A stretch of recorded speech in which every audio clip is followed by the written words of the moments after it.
Aujourd'hui, on va parler d'un gros sujet, un gros sujet qui concerne les dons et les fruits de l'esprit, donc les fruits du Saint-Esprit. Tellement de choses à dire, parce qu'on va être en mode TGV pour aller un peu vite. Si on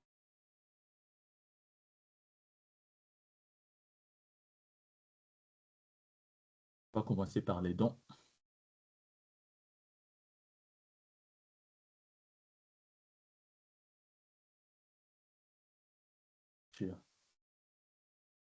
Euh, que nous savons quand nous regardons nos vies, voyons qu'il y a certaines personnes qui ont certaines facilités à faire certaines choses. Ça peut être à l'école, il y en a une facilité, par exemple, dans les maths, la facilité de mémoriser, il y en a qui ont la facilité de dessiner. Chacun a vraiment quelque chose que Dieu a. Et donc, en réalité, quand Dieu a créé l'homme, il a aussi mis en chacun de nous quelque chose, en fait, par des talents ou des aptitudes qui peuvent être diverses façons. Aujourd'hui, on voit ceux-là qui sont des bons chanteurs, bons joueurs de football, etc. C'est en tout cas dans tous les domaines, chacun de nous, au moins quelque chose que Dieu a mis en. Il y en a beaucoup qui ont des aptitudes, beaucoup de talents, et tout ça, effectivement, comme si c'est Dieu qui crée l'homme, c'est Dieu qui donne. Le diable n'a jamais rien donné. Le diable n'a pas créé l'homme, donc pas quand l'homme est créé, lui donner quelque chose. On va rapidement voir ce qui est écrit, ce que David disait dans Psaume 139, 13 à 15.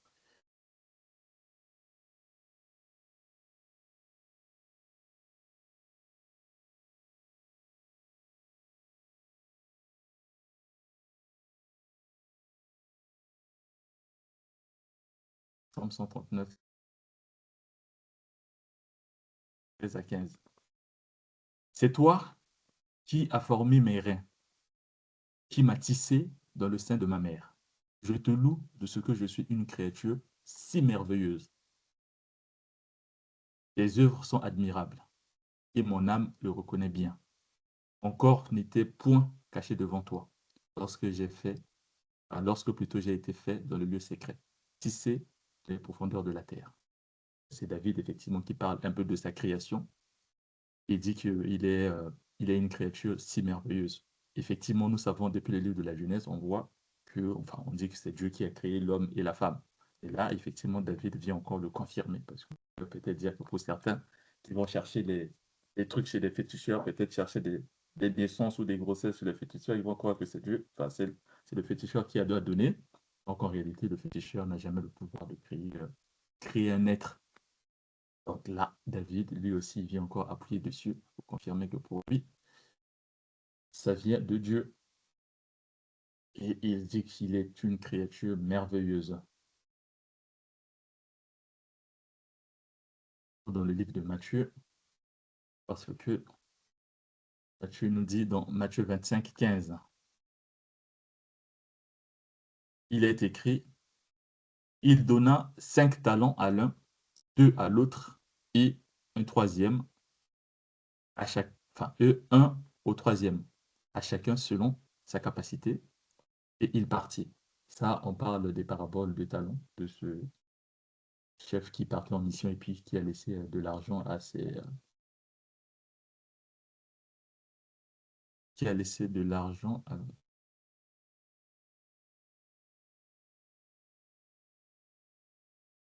qui a laissé de l'argent à ses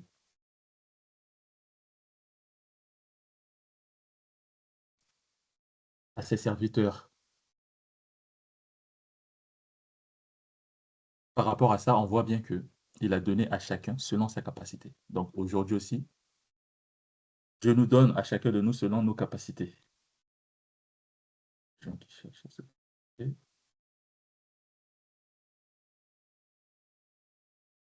Désolé,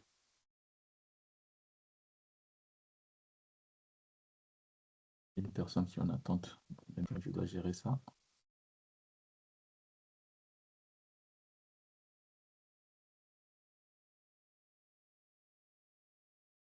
Un instant, il y a une personne qui me demande le lien par WhatsApp.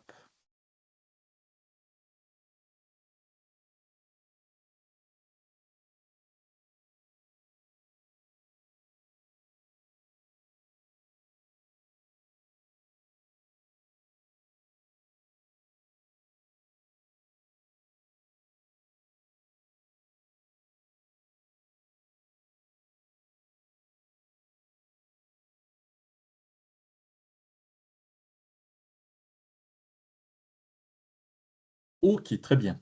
Donc par rapport à cette parole-là, ce que je voulais prendre ici, c'est juste, le fait qu'on a donné à chacun, pas la même chose, pas le même, montant, pas la même somme d'argent et aussi on leur a donné selon la capacité de chacun.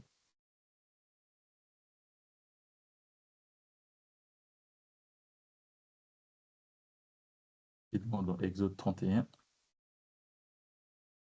L'exemple de Exode 31, on l'avait déjà lu. Il s'agit, de Moïse quand Dieu lui avait dit de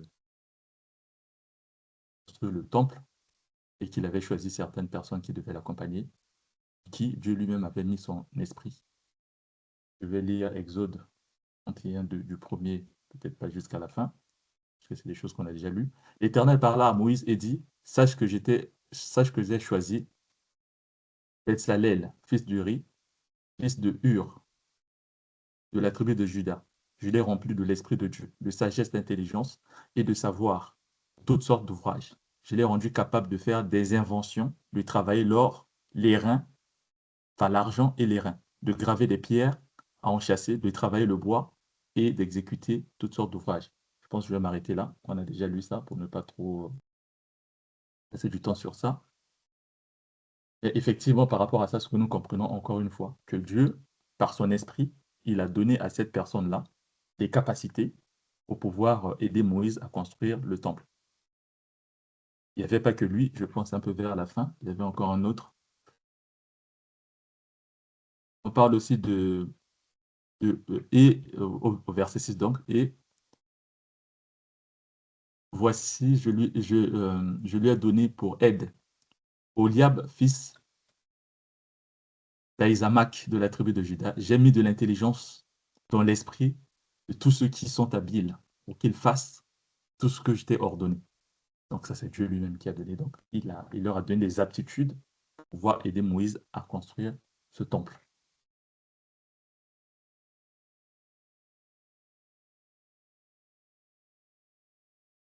Et Samuel 16, 18.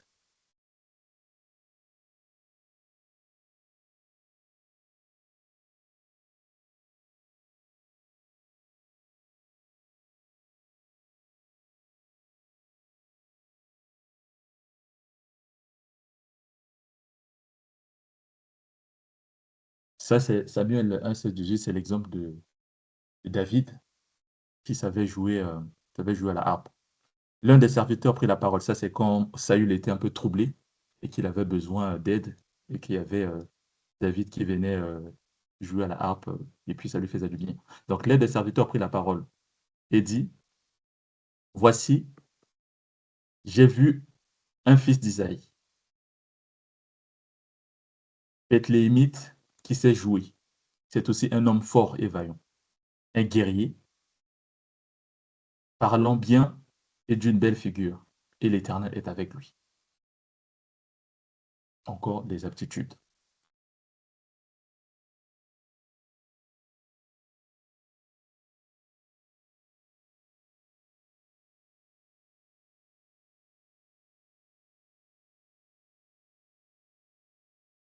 Genèse 41, 39.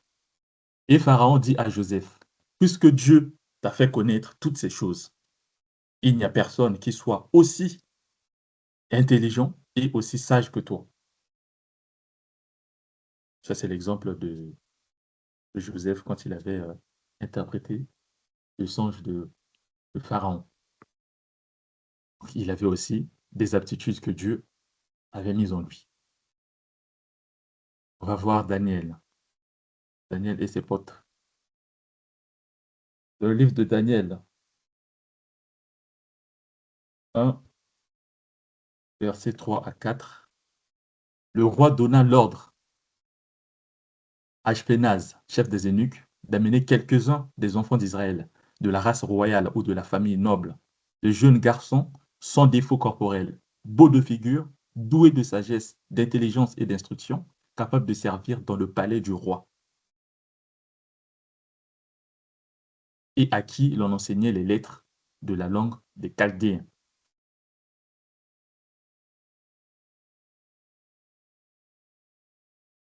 Là aussi, on parle des aptitudes qu'ils avaient.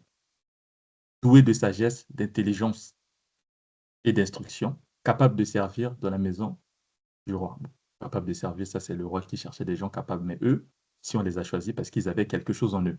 Ça, je vais ouvrir une parenthèse rapidement pour nous-mêmes aussi. Je vais aller déjà au verset 17, comme ça on va finir avec tout ça. Dieu accorda à ces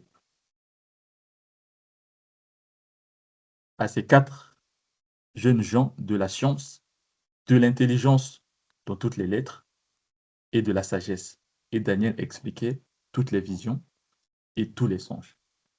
Et au verset 20, sur tous les objets qui réclamaient de la sagesse et de l'intelligence, et sur lesquels le roi les interrogeait,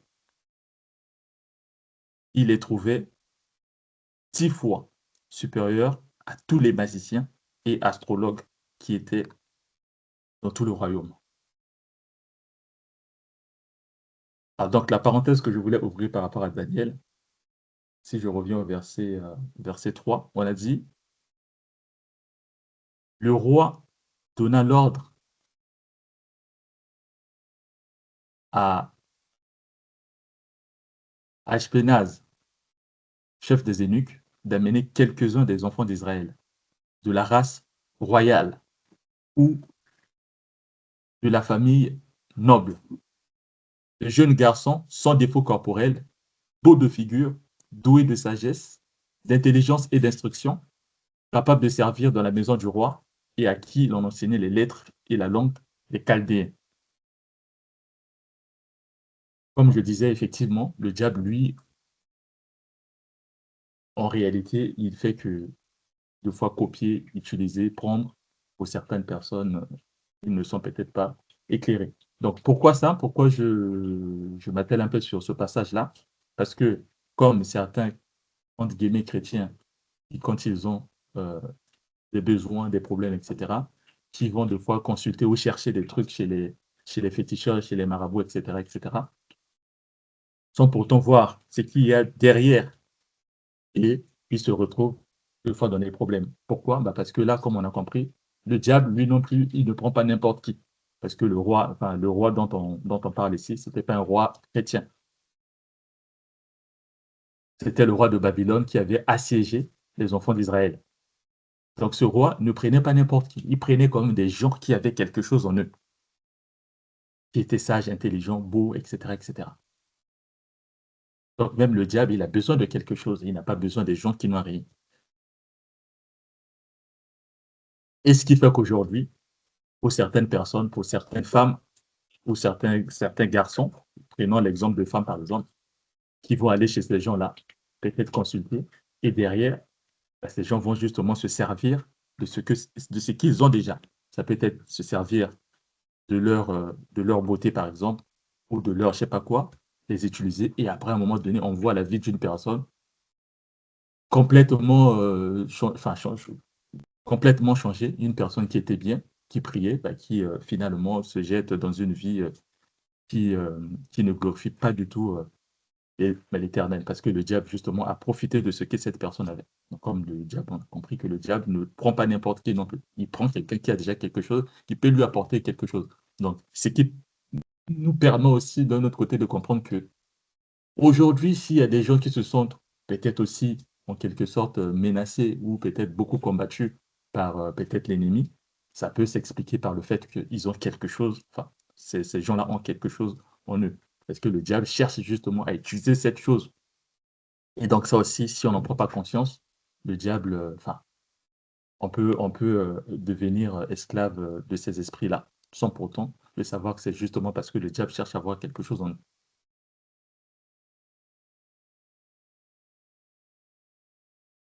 Donc d'où l'exemple de Daniel et ses collègues. Alors, le don spirituel. Donc là, on a parlé des aptitudes, on a parlé des talents, ce qui nous permet aujourd'hui, par exemple, dans certains domaines d'exceller, d'avoir certains avantages ou des facilités par rapport aux autres. Ça, c'est ce que Dieu a mis en chacun de nous.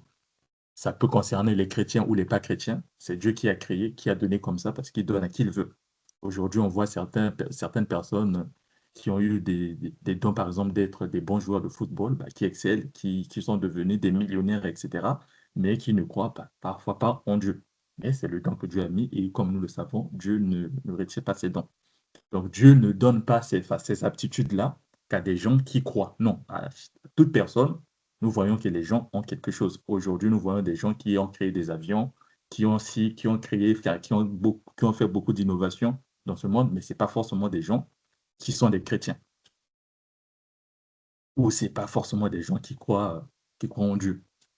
Enfin, quand je parle de Dieu, c'est le Dieu que Jésus-Christ nous a présenté.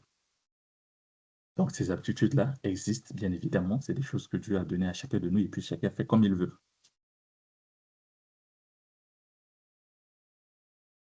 Donc ça, c'est des aptitudes, ce qu'on peut aussi appeler pour certains, on peut dire les dons. Cette personne a le don de faire telle chose.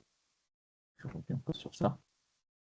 Mais ces aptitudes-là que nous avons en nous, ça nécessite aussi un certain travail pour que ça puisse atteindre un certain niveau. Pour certains, tu peux être là, tu as le don, par exemple, je sais pas, de vendre. Je- Voilà, tu as ce don-là, quand tu fais le commerce, ça marche bien. Et deux fois, pour que ça aille encore très loin, ça va nécessiter que tu travailles sur ce don-là. Travailler dans le sens où, par exemple, bah, ça peut être un truc de développer des compétences en suivant, par exemple, une formation. Je dirais, par exemple, peut-être sur la communication, je ne sais pas quoi, sur le marketing, pour que ça te donne encore beaucoup d'éléments afin que tu sois capable, en plus de ce que tu as déjà. Donc, en quelque sorte, ça vient qu'à teaser ce que Dieu a déjà mis en toi. Et le problème, c'est qu'aujourd'hui, il y en a beaucoup qui ont des dons, mais qui ne travaillent pas.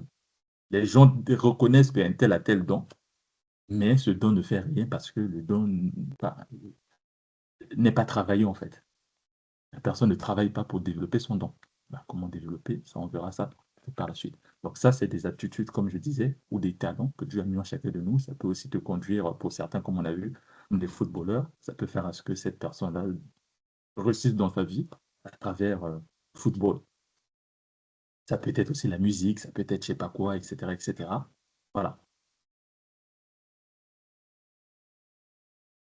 Maintenant, il y a une différence entre ces aptitudes et les dons spirituels. Dans le sens où rentrons déjà dans le vif du sujet directement, ce qui concerne les dons spirituels, on va voir dans 1 Corinthiens,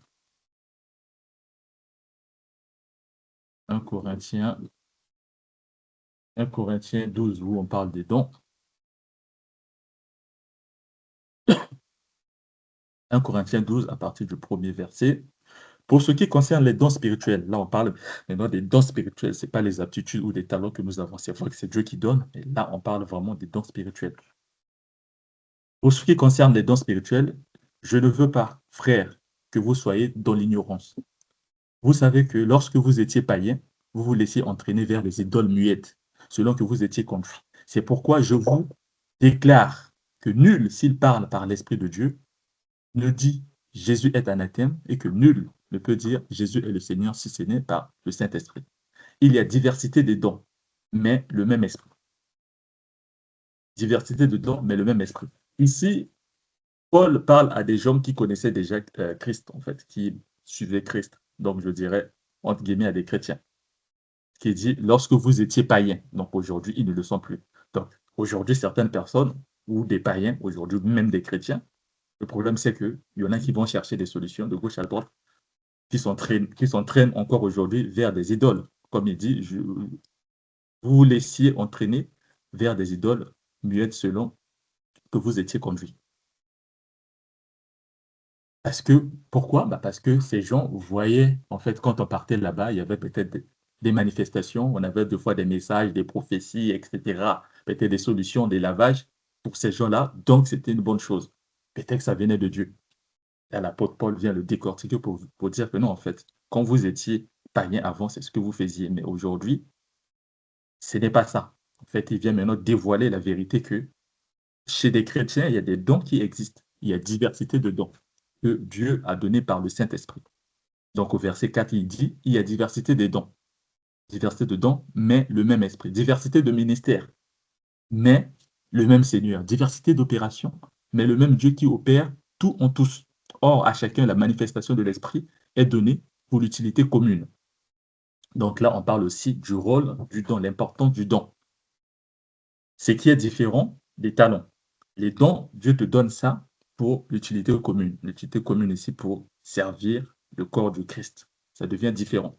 Il y en a qui sont égoïstes, qui aujourd'hui, ils ont certains talents, qui ont créé des trucs, mais c'est pas pour servir le corps du Christ. Donc c'est ça vraiment la différence entre les aptitudes, les talents que les gens ont et les dons spirituels. Les dons spirituels, c'est pour servir le corps du Christ.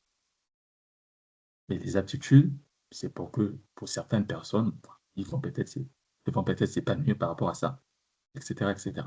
Ça peut aussi être pour ces gens-là, bon, qui vont créer des choses qui vont servir le monde ou les gens qui sont de ce monde, mais pas forcément le corps du Christ.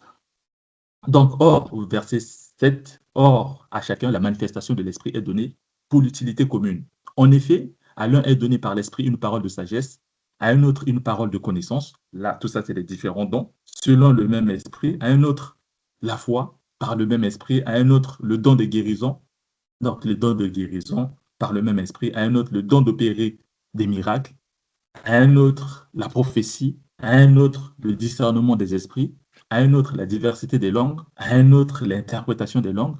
Un seul et même esprit opère toutes ces choses, les distribuant à chacun en particulier comme il veut.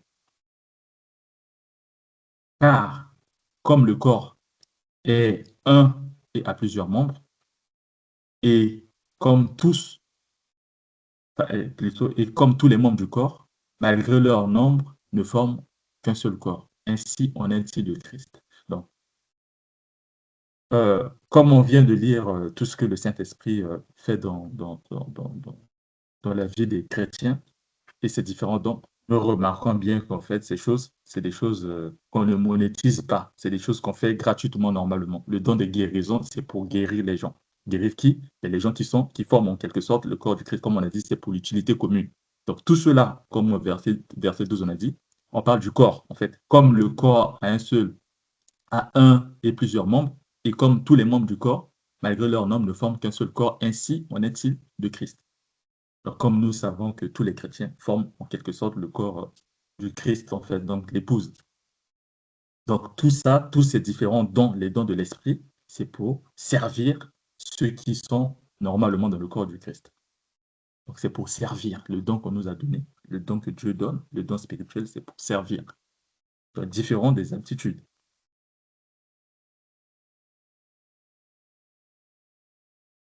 Bon, quand on dit servir, quand tu sers dans le corps de Christ, tu ne sers pas pour devenir milliardaire avec ces dons. Tu ne sers pas pour devenir, je ne sais pas, puissant ou je ne sais pas comment, avoir une certaine notoriété dans le corps du Christ. Non, parce qu'à chacun son don. Celui qui a, par exemple, le don, je ne sais pas, de songe, le jour où il aura besoin de miracles, bah, il faudrait qu'il se tourne, enfin, de guérison, par exemple, s'il est malade, il faudrait qu'il se tourne peut-être auprès de celui qui a le don de guérison. Et donc, il n'y a pas de... C'est pas un business, en fait, ce que Dieu a donné ici. C'est pas un business. Mais pour le talent que Dieu t'a donné, tu peux le fructifier parce que c'est ce que Dieu t'a donné. Et c'est ce que nous voyons, ce que les gens de ce monde font. Donc, différents des dons spirituels.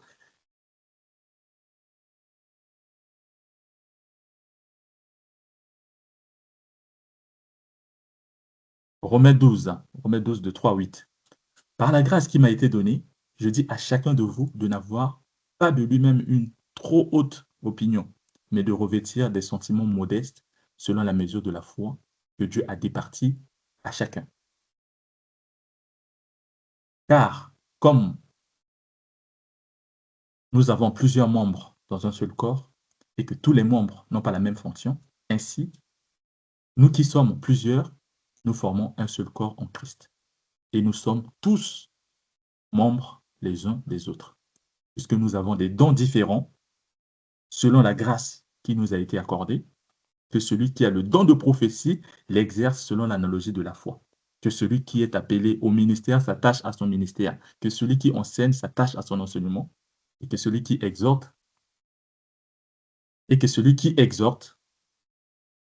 à l'exhortation, que celui qui donne le fasse avec libéralité, que celui qui préside le fasse avec zèle, que celui qui pratique la miséricorde le fasse avec joie.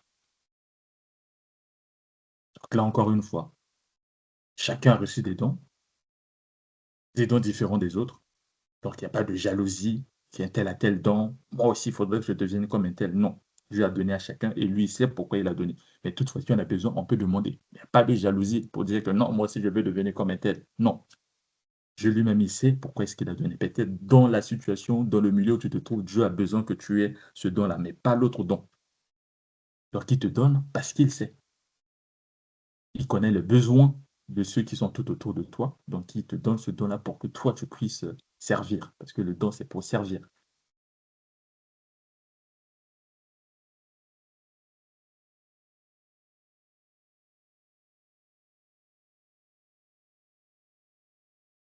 Éphésiens 4, de 4 à 15. Il y a un seul corps et un seul esprit. Comme vous aussi, vous avez été appelés à une seule espérance par votre vocation. Il y a un seul Seigneur, une seule foi, un seul baptême, un seul Dieu et Père de tous, qui est au-dessus de tous et parmi tous et en tous. Mais à chacun, mais à chacun de nous, la grâce a été donnée selon la mesure du don de Christ. C'est pourquoi il est dit, étant monté en haut, il a mené des captifs et il a fait des dons aux hommes. Il a fait des dons aux hommes. Or, que signifie il est monté, sinon qu'il est aussi descendu dans les régions inférieures de la terre? Celui qui est descendu, c'est le même qui est monté au-dessus de tous les cieux, afin de remplir toutes choses. Et il a donné les uns comme apôtres, les autres comme prophètes, les autres comme évangélistes, les autres comme pasteurs et docteurs, pour le perfectionnement des saints, en vue de l'œuvre du ministère et de l'édification du corps de Christ, jusqu'à ce que nous soyons tous parvenus à l'unité de la foi et de la connaissance du Fils de Dieu, à l'état d'homme fait, à la mesure de la stature parfaite de Christ, afin que nous ne soyons plus des enfants flottants et emportés à tout vent de doctrine par la tromperie des hommes, par la ruse de les moyens de séduction, mais que professant la vérité, dans la charité, nous croissions à tous égards en celui qui est le chef de Christ. Donc, même les différents ministères, c'est des services, c'est des dons que Dieu leur a donnés.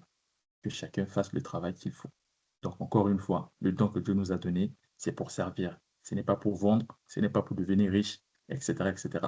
Donc ça, c'est déjà un élément aussi qui nous permet de voir, oui, effectivement, qui nous permettra aussi effectivement de savoir ceux-là qui confondent peut-être les dons spirituels et les aptitudes ou les talents que Dieu leur a donnés. Les aptitudes et les talents, ils peuvent fructifier, etc., faire de ça leur business, pas de problème, mais quand il s'agit des dons, c'est pour un but bien déterminé, pour, comme on a dit, pour l'utilité commune, pour servir le corps de Christ.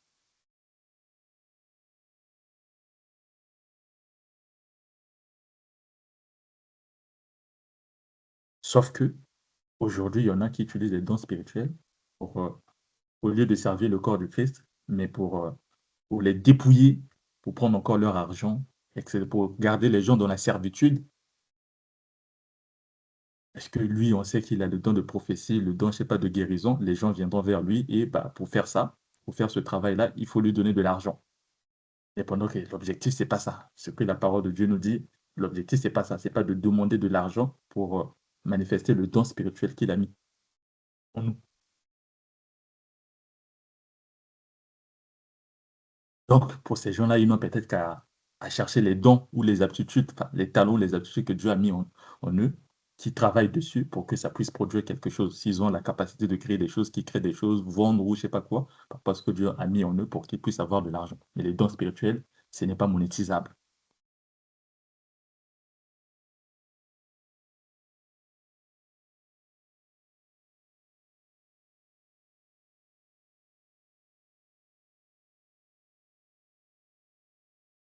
Donc, si on fait un focus pour parler de la différence entre des talents ou des aptitudes que Dieu a mises en nous et, je dirais, les dons spirituels, un petit tableau ici pour voir un peu cette différence.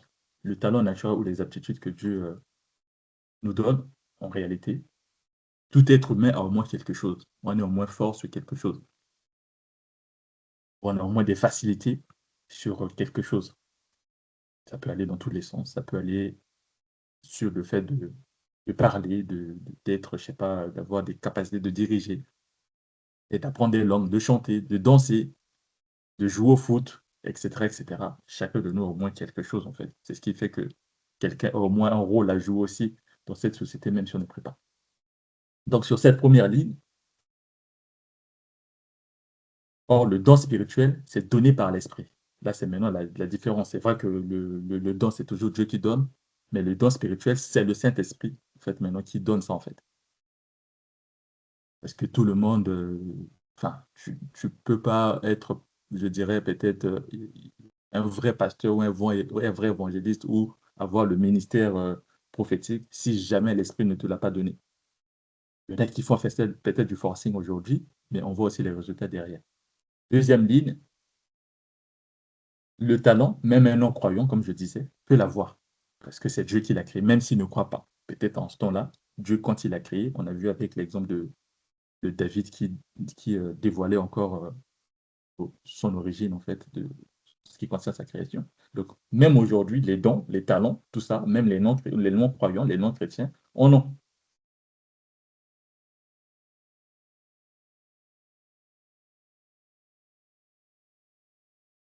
Par contre, le don spirituel, ça, c'est lié forcément à la vie spirituelle et au service de Dieu. Ça, ce n'est pas présent chez tout le monde.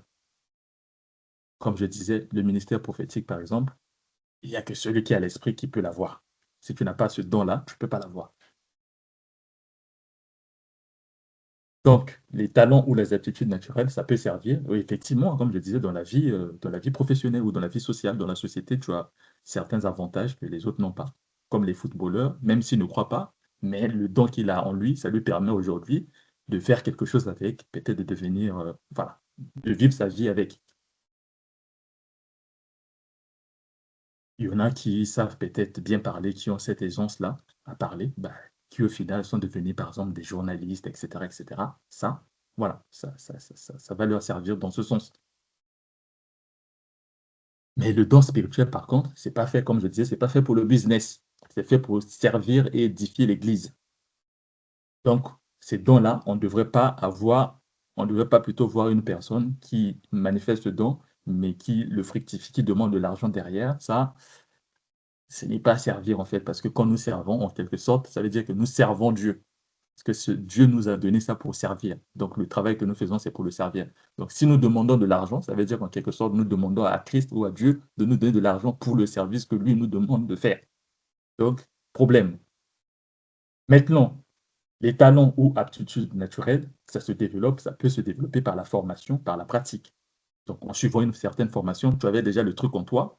Ben, des fois, pour certaines personnes qui aiment danser, cette personne, quand elle va intégrer une école de danse, on verra que facilement, en fait, elle développe des trucs que les autres n'ont peut-être pas la facilité de développer. Il y en a qui vont souffrir pour peut-être atteindre son niveau, mais lui, juste en quelques temps, pouf, ça part. Et c'est aussi par la pratique, parce qu'aujourd'hui, il y en a des fois qui ont des dons, mais certaines personnes reconnaissent, il y en a qui reconnaissent en d'autres personnes qu'il y a tel don, mais ces gens, des fois, n'en ont pas conscience et puis, bah, comme c'est le cas, du coup, ils ne pratiquent pas et finalement, ça ne produit rien. Mais le truc est toujours là, en fait. Donc c'est par la pratique. Comme aujourd'hui, on voit une personne qui aime danser, tu verras on verra des fois cette personne-là, voilà, quand il y a la musique, on sent que cette personne a quelque chose, en fait, elle cherche toujours à danser, en fait, quand elle se retrouve dans ce genre, de milieu ou bien là où il y a la musique. Donc ça se pratique, ça se travaille. Si on ne travaille pas, le truc est là, mais bon, ça produit rien et on voit déjà cet engouement, en fait, cette personne qui s'intéresse à ces choses. Une personne qui aime, par exemple, je sais pas faire, qui a le don, par exemple, la facilité sur, ça peut être, faire des montages vidéo et cetera. On verra que même cette personne ne travaille pas, n'a jamais été sollicitée pour créer, je sais pas, travailler dans un studio pour monter un film et cetera. On verra déjà cette personne, même des petits trucs, il y a des anniversaires, cette personne, elle a filmé, prend des trucs, essayer de faire des montages, présenter, même si c'est gratuit, mais on verra déjà qu'il y a quelque chose, en fait et là, il lui suffira juste d'activer le truc, s'il a une opportunité, on verra que pouf, ça marchera, ça ira vite. Donc, ça se développe. Beaucoup de chrétiens ont des dons, mais qui ne savent pas que ça doit se travailler, ça doit se développer, et c'est par la pratique. Comme les Anglais disent, practice makes perfect. Et par contre, le don spirituel, ça ne se développe pas de la même façon. Ça se développe par la foi, par l'obéissance, par la maturité, mais aussi l'exercice. Il faut l'exercer. Si par exemple une personne qui a par exemple, je dirais, le ministère prophétique, qui ne, le- qui ne, qui, comment dire, qui ne l'exerce pas, bah, le truc sera là, mais ça va pas tant se développer en fait.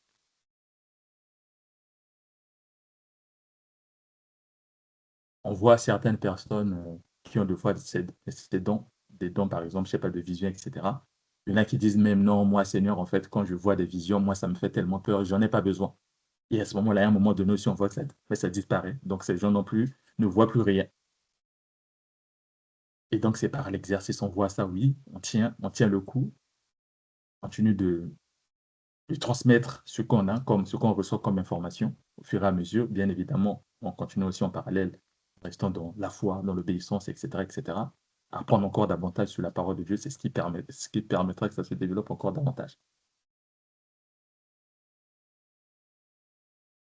Donc aujourd'hui, une personne peut recevoir, tu peux faire un songe, tu peux avoir le don de songe, tu reçois un songe sur une personne, mais tu décides de ne pas parler à cette personne-là. Donc ça aussi, ça se fait. Mais à force de ne pas le faire, à un moment donné, il y en a qui peuvent avoir des doutes. Ah, je ne sais pas, c'est peut-être moi-même, c'est peut-être pas Dieu, etc., etc. Donc ça aussi, ça se développe. Et en fait, dernière ligne, le problème avec ce que nous avons, enfin, ce que les talents naturels, les aptitudes, ça peut faire à ce que certaines personnes se glorifient de ça. Aujourd'hui, nous voyons dans ce monde. Il y en a qui ont créé des choses, etc., qui sont devenus des milliardaires, tout ça, mais c'est pour leur propre gloire, en fait, pour certains. Surtout, déjà, ils ne croient pas, donc c'est pas pour la gloire de Dieu. Mais Dieu n'a pas de problème avec ça. De toute façon, ce qu'il fait, même si c'est pour sa gloire, à certains égards, ça aide certaines personnes. Par contre, le don spirituel, ça, c'est uniquement pour glorifier Dieu. Donc voilà pourquoi on veut glorifier Dieu, on va demander des gestes, des enveloppes, etc., de l'argent aux gens. Ça, c'est pas ce que Dieu voudrait.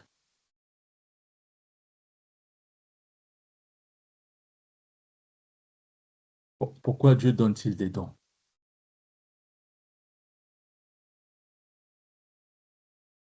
Ça, on a déjà lu 1 Corinthiens 12, là on a parlé des dons spirituels, comme on a dit, c'est pour l'édification des saints, pour faire à ce que les gens grandissent.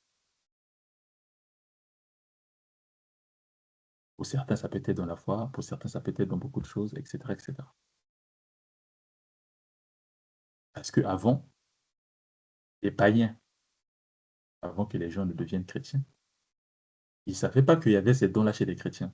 Ils pensaient qu'il y avait que les marabouts, les féticheurs, etc., qui avaient ces choses-là.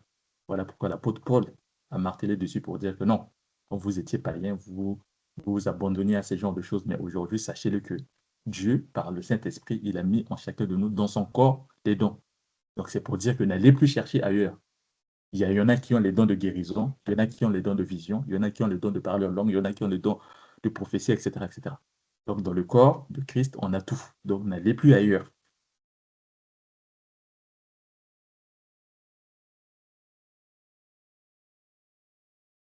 Donc, Éphésiens 4 aussi, ça, donc tout ça là, c'est ce qu'on vient déjà de lire à 1 Corinthiens, Romains, Éphésiens. Et je vais prendre 1 Corinthiens 14.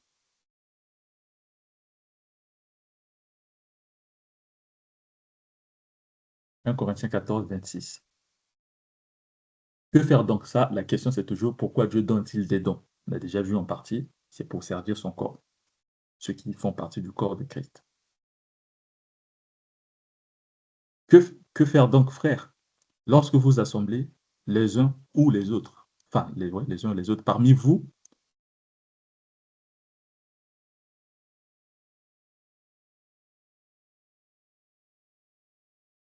lorsque vous assemblez les uns ou les autres, parmi vous ont-ils un cantique, une instruction, une révélation, une langue, une interprétation, que tout se fasse pour l'édification. L'apôtre Paul insiste encore sur l'édification parce que ce chapitre de 1 Corinthiens 14, ça parle beaucoup plus du parler en langue. Parler en langue, tout ça, il y a une interprétation derrière, c'est pour édifier.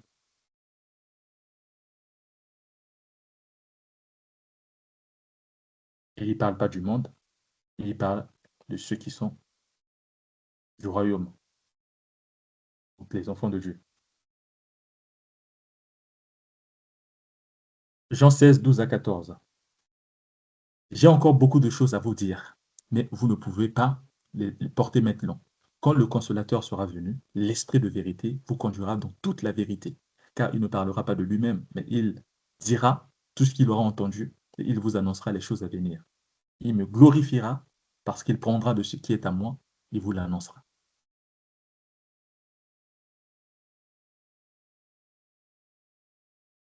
Donc, tout ça, toutes ces œuvres, les dons, c'est pour glorifier, puisque c'est l'Esprit qui le donne. L'Esprit donne pourquoi? C'est pour que le nom du Seigneur soit encore glorifié. Une personne qui croit, qui est dans une certaine situation, qui prie, ou bien un frère qui va prier pour cette personne-là, que cette personne puisse avoir la solution à son problème, cette personne qui a reçu cette solution ne pourra que glorifier Dieu. Il ne va pas glorifier un esprit malin parce qu'il sait que cette chose ne vient pas de cet esprit malin ou bien ne vient pas du féticheur, ne vient pas du marabout. Donc là, on va encore glorifier, ah oui, Dieu existe vraiment, nous le voyons encore et nous continuons à le voir, nous continuons à le vivre.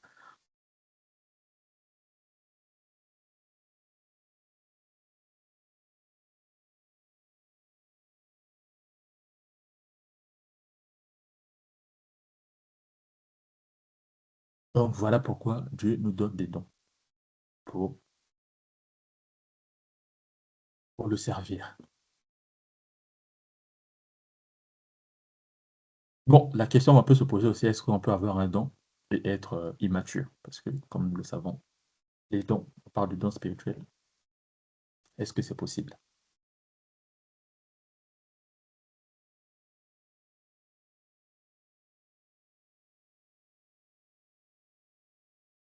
Évidemment, c'est possible. Dans le livre de Juges où on parle de Samson, on connaît un peu l'histoire de Samson. Est-ce que je vais quand même lire ça. Juge 13, 5. 13, 5. Car Dieu va, car tu vas devenir enceinte et tu enfanteras un fils. Le hasard ne passera point sur sa tête, parce que cet enfant sera consacré à Dieu dès le ventre de sa mère. Et ce sera lui qui commencera à délivrer Israël de la main des Philistins. Donc ça, c'est la prophétie concernant Samson. Sauf qu'on arrive en Juge 14, 6, il est écrit, l'Esprit de l'Éternel saisit Samson et sans avoir rien à la main, Samson déchira le lion comme on déchire un chevreau. Il ne dit point à son père et à sa mère ce qu'il avait fait.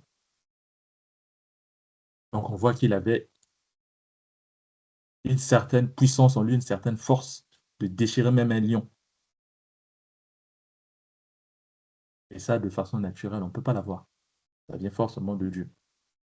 Mais qui était, comment vivait ce Samson-là, en fait? Donc, je remonte au premier verset de toujours Juge 14. Samson descendit à Timna et il y vit une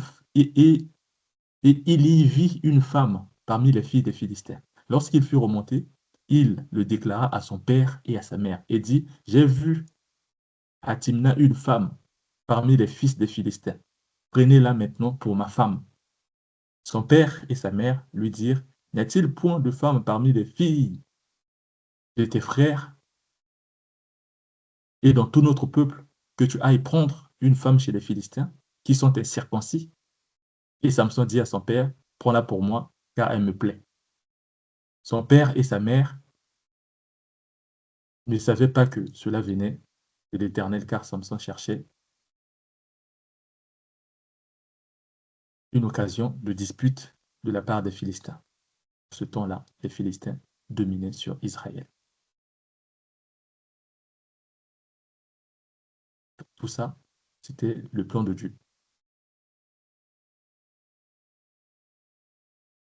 Et il faut rentrer encore en profondeur dans toute son histoire, parce qu'il a eu à faire un peu des choses un peu drôles.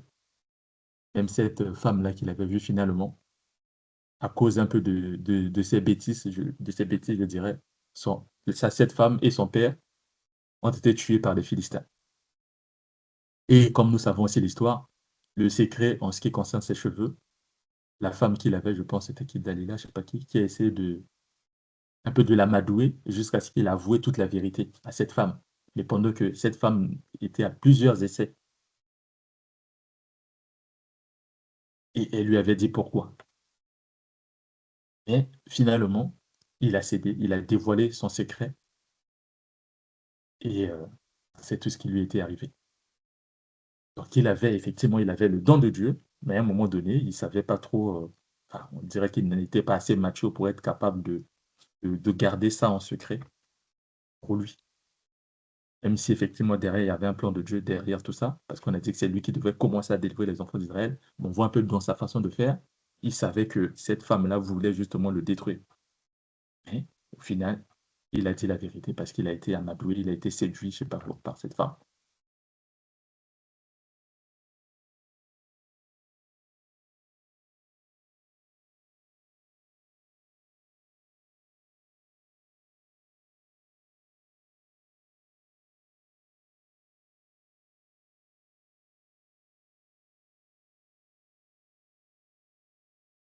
Là, on a Nombre 24, 2.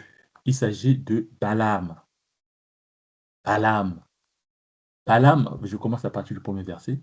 Balaam vit que l'Éternel trouvait bon de bénir Israël, et il n'alla point contre les autres fois à la rencontre des enchantements, mais il tourna le visage du côté du désert. Balaam leva les yeux et vit Israël camper selon ses tribus. Alors l'Esprit de Dieu fut sur lui. Verset 3, Balaam prononça son oracle et dit, parole de Balaam, fils de Bouer, parole de l'homme qui a l'œil ouvert, parole de celui qui entend les paroles de Dieu, de celui qui voit la vision du Tout-Puissant, de celui qui se prosterne et dont les yeux s'ouvrent. Ça, c'est un peu une petite histoire sur Balaam. On connaît l'histoire, on peut lire tout ça dans le livre de Nombres, mais on va voir ce que l'apôtre Pierre dit sur Balaam. Par la suite aussi, quand nous lisons, nous pouvons voir ça. Voyons ce que Pierre plutôt dit en ce qui concerne Balaam.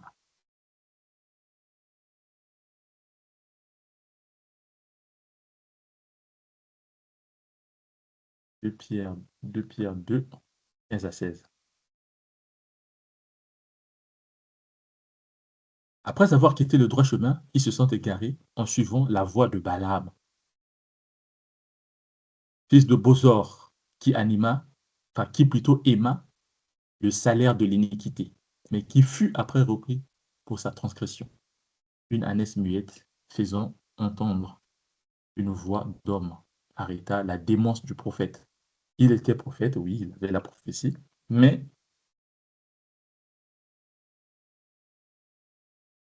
il n'était pas réellement un enfant de Dieu.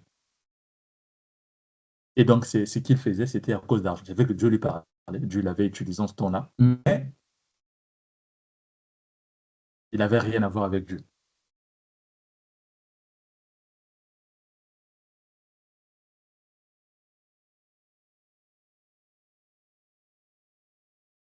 1 Corinthiens 1, 4 à 8.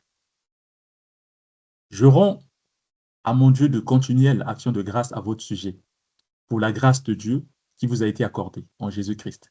Car en lui, vous avez été comblés de toutes les richesses qui concernent la parole et la connaissance. Le témoignage de Christ ayant été solidement établi parmi vous, de sorte qu'il ne vous manque aucun don. Dans l'attente, vous êtes dans la manifestation de notre Seigneur Jésus-Christ.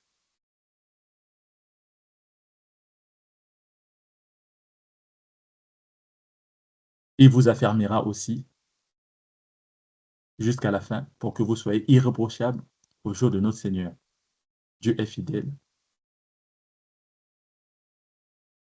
lui qui vous a appelé à la communion de son Fils Jésus-Christ notre Seigneur.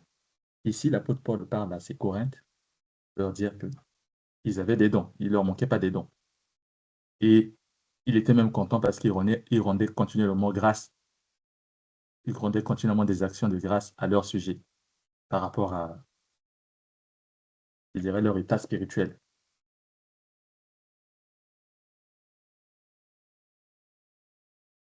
Et toujours dans 1 Corinthiens 3, du 1er au 4e verset, c'est ce que l'apôtre Paul dit encore à ces mêmes personnes.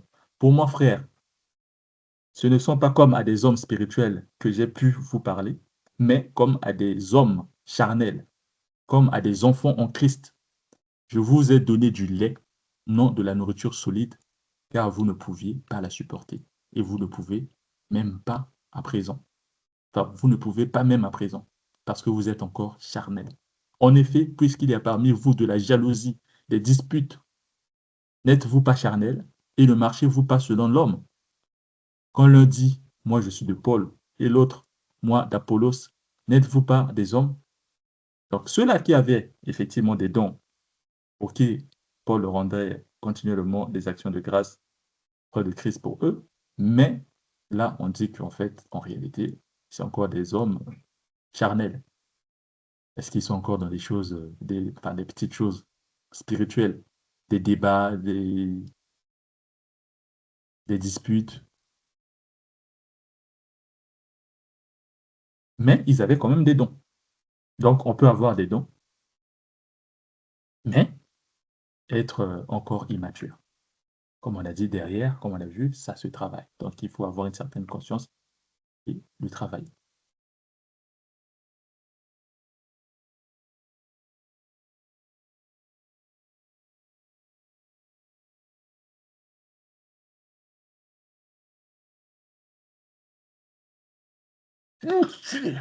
Pardon.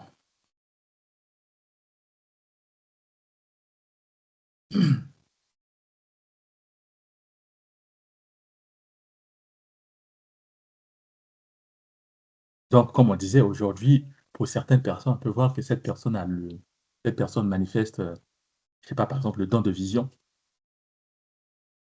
Mais il peut arriver qu'on voit encore cette personne qui reste immature un peu dans sa vie chrétienne, peut-être dans sa façon de vivre, etc.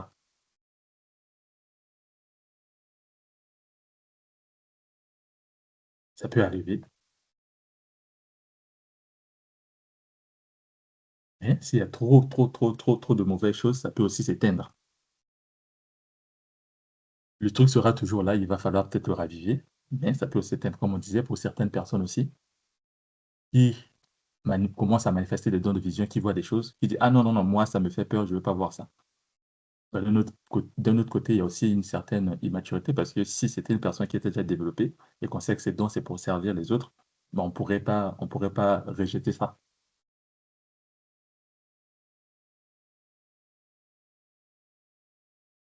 Donc c'est possible, mais pour que ça se développe, quitter cette immaturité, tout est question de travail. Après, il y a un sujet, les dons, oui, c'est bien d'avoir les dons, mais ça sert à rien d'avoir les dons si on n'a pas d'amour. Et c'est ce que nous voyons aujourd'hui dans des assemblées, dans des églises. 1 Corinthiens, 1 Corinthiens 13 en parle.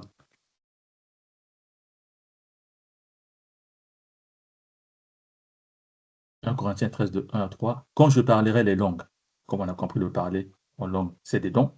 Quand je parlerai les langues des hommes et des anges, si je n'ai pas la charité, donc si je n'ai pas l'amour, je suis un airain qui résonne, une cymbale qui retentit. Et quand j'aurai le don de prophétie, la science de tous les mystères et toute la connaissance, quand j'aurai même toute la foi jusqu'à transporter des montagnes, si je n'ai pas l'amour ou la charité, je ne suis rien. Et quand je distribuerai tous mes biens pour la nourriture des pauvres, je livrerai même mon corps pour être brûlé. Si je n'ai pas la charité, cela me sert de rien.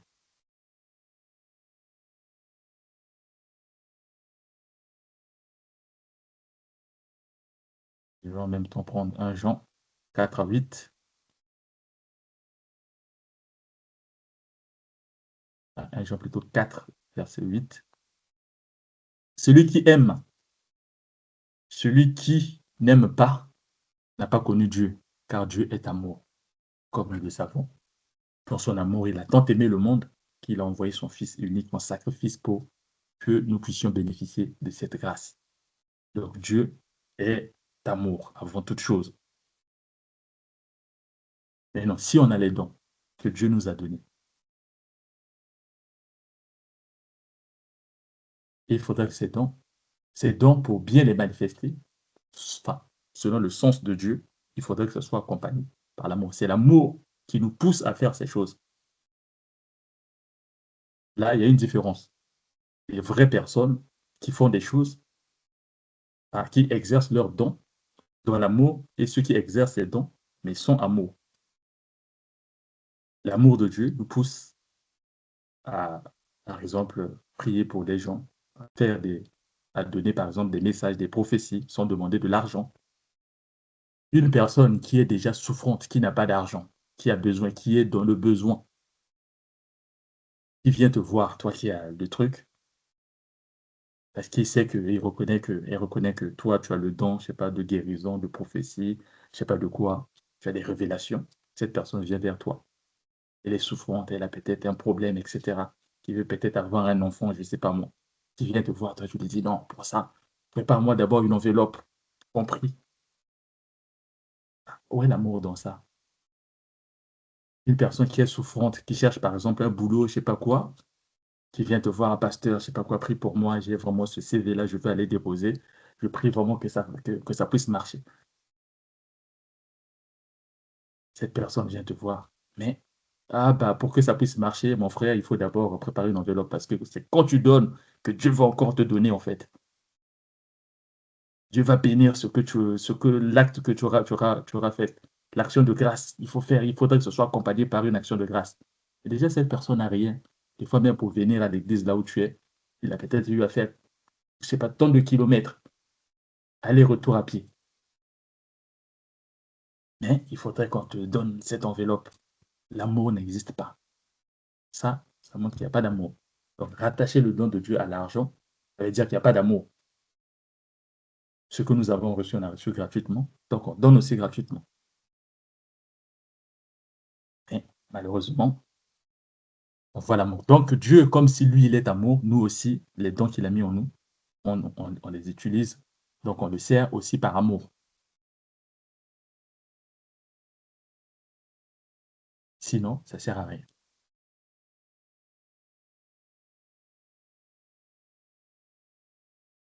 Alors, donc, le diable peut-il imiter les dons? Là, on est toujours sur les dons spirituels. Donc, Matthieu nous en parle dans Matthieu 24. 24, il dit, car il se lèvera de faux Christ et de faux prophètes. Ils feront de grands prodiges et des miracles, au point de séduire, s'il était possible, même les élus. Donc oui, effectivement, le diable aussi, aujourd'hui, est capable de faire des choses. Donc ça, pour nous les chrétiens, c'est vrai qu'on a parlé des dons, on a dit que les dons, c'est Dieu qui donne, et le diable, c'est un imitateur. Donc il peut imiter, faire des choses, mais il faut être prudent par rapport à ça.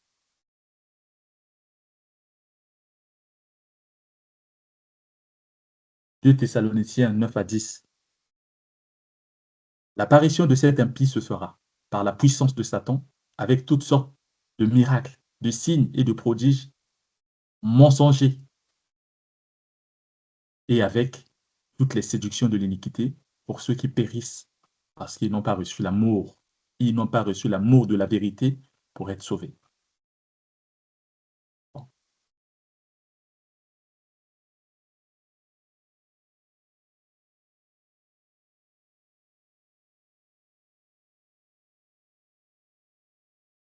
1 Jean 4, 1, comme on a dit pour nous, dans la prudence, comme on a compris le don de Dieu Ça doit se faire gratuitement, à moins qu'il y ait peut-être une disposition particulière venant de Dieu lui-même. Ça peut aussi exister. On a vu l'exemple dans l'Ancien Testament avec Élie.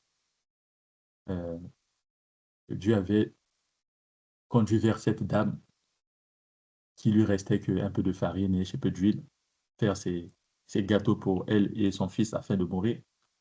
Donc Élie lui a dit, bon, donne d'abord, il faudrait que moi, je mange d'abord ce que tu vas faire, et puis derrière, toi, tu pourras manger, même si ça ne suffisait pas pour tout le monde. Ça peut arriver. Mais c'est des cas particuliers.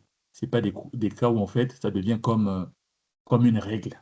Quand tu vas voir un homme de Dieu, il faut une enveloppe. Quand tu vas, je sais pas quoi, tu as besoin de quelque chose, il faut une enveloppe. Tu veux qu'on prie pour toi, il faut une enveloppe. Ça devient monnaie courante. Dieu ne fonctionne pas comme ça. Et donc, pour être prudent, Jean nous dit dans 1 Jean 4:1, bien-aimés, n'ajoutez pas foi à tout esprit, mais éprouvez les esprits pour savoir s'ils sont de Dieu, car, car plusieurs faux prophètes sont venus dans le monde. Donc oui, ces gens-là qui vont tout le temps monétiser le don de Dieu. Donc, Dieu n'a pas demandé de l'argent à qui que ce soit pour donner ses dons. Là aussi, ça peut être problématique. Donc, pour ça, en tant que chrétien, il faut ne pas toujours ajouter foi. Ce n'est pas parce qu'on voit une personne faire des miracles, faire ceci, faire cela. On vient de voir dans 2 Thessaloniciens 9-10 que oui, ils feront des choses jusqu'au point où à vouloir même séduire les élus, donc les enfants de Dieu. C'est possible. Parfois, un chrétien dans l'épreuve, mais il va peut-être aller courir ces gens-là, or que c'était pas quelque chose qui venait de Dieu. Donc pour ça, il faut éprouver, parce que le diable imite aussi. Donc, comment peut-on discerner un vrai serviteur ou un charlatan à une personne qui a un vrai don? Là, il y a encore beaucoup de versets.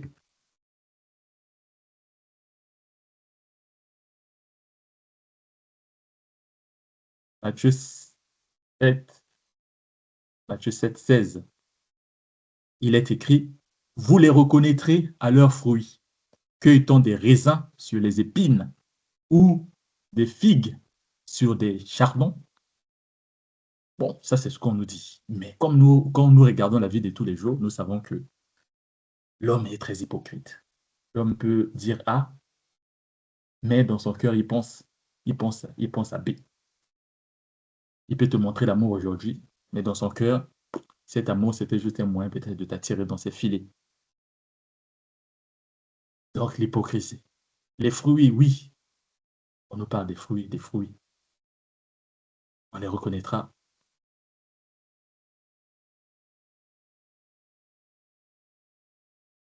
On les reconnaîtra à leurs fruits. Oui, parce qu'effectivement, on ne peut pas voir une mangue sur un figuier. Ça ne se fait pas. Donc, un manguier ne produit que des mangues. Mais là, c'est un peu compliqué parce que nous allons voir qu'il y a des mangues. Mais quand la sémence a été plantée, nous ne savons pas. Donc, ce qui a été mis sous le sol ou sous la terre, nous ne savons pas. Mais on voit que le résultat. Donc, du coup, c'est un peu compliqué qu'on se limite qu'à ça. Mais Dieu est tellement merveilleux, il donne beaucoup d'éléments à ses enfants pour qu'ils soient capables, déjà l'Esprit Saint, comme on a dit, éprouver les esprits. Donc, on va 23, Matthieu 23, 27. Il est écrit, malheur à vous, scribes et pharisiens, hypocrites, parce que vous ressemblez à des sépulcres blanchis qui paraissent beaux au dehors et qui, au dedans, sont pleins d'ossements morts et de toute espèce d'impureté. Là, oui, les scribes, c'est qui? C'est dans l'ancien temps, c'est un peu comme les pasteurs, les évangélistes, les prophètes d'aujourd'hui, mais de l'ancien temps, bon, pas comme les prophètes, mais en tout cas ceux qui étaient censés conduire les enfants d'Israël et guider dans tout ce qui concernait les péchés, etc., etc. Mais ceux-là, Jésus les qualifie d'hypocrites, parce que oui, quand ils étaient face aux gens, ils avaient cette apparence-là, ouais, c'était des très bonnes personnes. Mais au-dedans,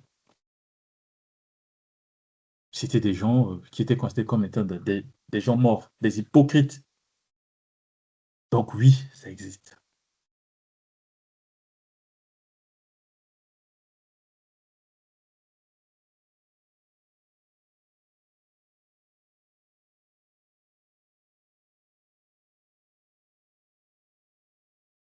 Alors, 1 Timothée. 1 Timothée 5. 1 Timothée 5, 24. Les péchés de certains hommes sont manifestes, même avant qu'on les juge, tandis que chez d'autres, ils ne se découvrent que dans la suite. Oui, pourquoi? Comme on l'a dit, il n'y a pas que les fruits. Oui, effectivement, les gens, on a vu les pharisiens, les scribes, c'était des hypocrites. Mais à cette époque-là, les gens croyaient en eux, ils faisaient des choses, ils continuaient à faire leur travail avant que Jésus ne vienne. Ils étaient respectés, mais peut-être qu'ils avaient aussi les fruits. Comme on a dit, bon, si on se limite qu'aux fruits, ça peut être compliqué. Donc pour certains, effectivement, quand on voit, rapidement, on peut voir que oui, cette personne, est problématique. Comme on a dit, les péchés de certains hommes sont manifestes. Donc rapidement, on peut s'en rendre compte. Mais pour certains, donc même avant qu'on les juge, avant même qu'on juge, on voit déjà, c'est visible. Mais tandis que chez d'autres personnes, ce n'est que par le temps, en fait. Donc, ils ne se découvrent que dans la suite. Donc, il faut un peu peut-être le temps, à force de voir, de côtoyer. C'est là qu'on va peut-être discerner, comprendre. Donc, un peu comme les pharisiens, les scribes. Pendant tout ce temps de l'Ancien Testament, ils continuent à faire le travail, mais en cachette, ils faisaient des choses pas bien. Donc, ce n'est que quand Jésus est arrivé, donc ce temps-là est arrivé. Donc, voilà pourquoi, oui, on parle de fruits. On va voir, oui, les fruits, on voit un manguier qui produit un manguier, oui, bon, ok, mais derrière, c'est l'hypocrisie. Et ce n'est que par le temps qu'on pourra discerner, comprendre qu'ah oui, en fait, ça, c'était pas en réalité ça, en fait.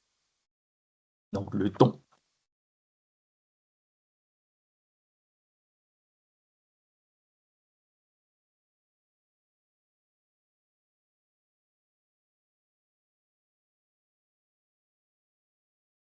comme certains disent dans ce monde que l'avenir nous donnera raison.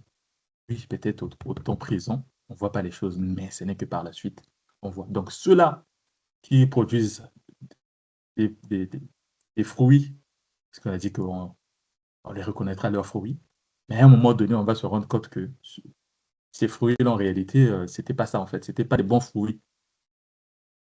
C'était des fruits peut-être en jouet, je sais pas quoi, en plastique. C'était pas vraiment des bons. Donc, c'est la durée aussi.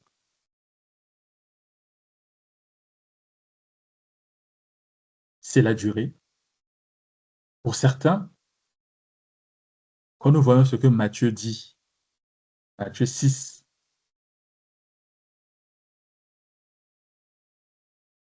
ce que Matthieu 6 dit, parce qu'aujourd'hui, ça, c'est ce qui tue les gens. Matthieu 6, 21. Il parle, bon, disons, à partir du verset 29. Ne vous amassez pas des trésors sur la terre, où la teigne et la rouille détruisent, où les voleurs percent et dérobent, mais amassez-vous les trésors dans le ciel, où la teigne et la rouille ne détruisent point, et où les voleurs ne percent ni ne dérobent. Car là où est ton trésor, là aussi sera ton cœur.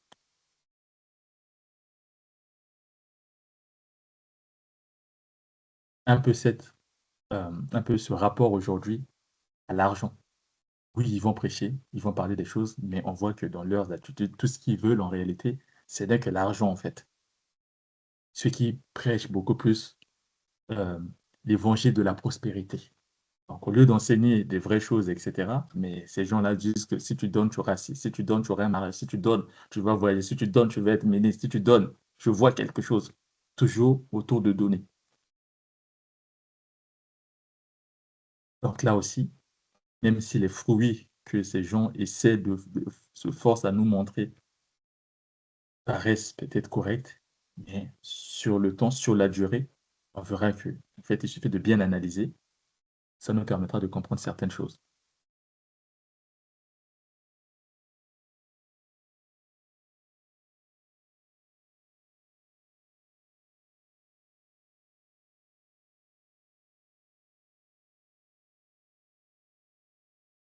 Pour certains aussi, on va voir dans leur façon de faire,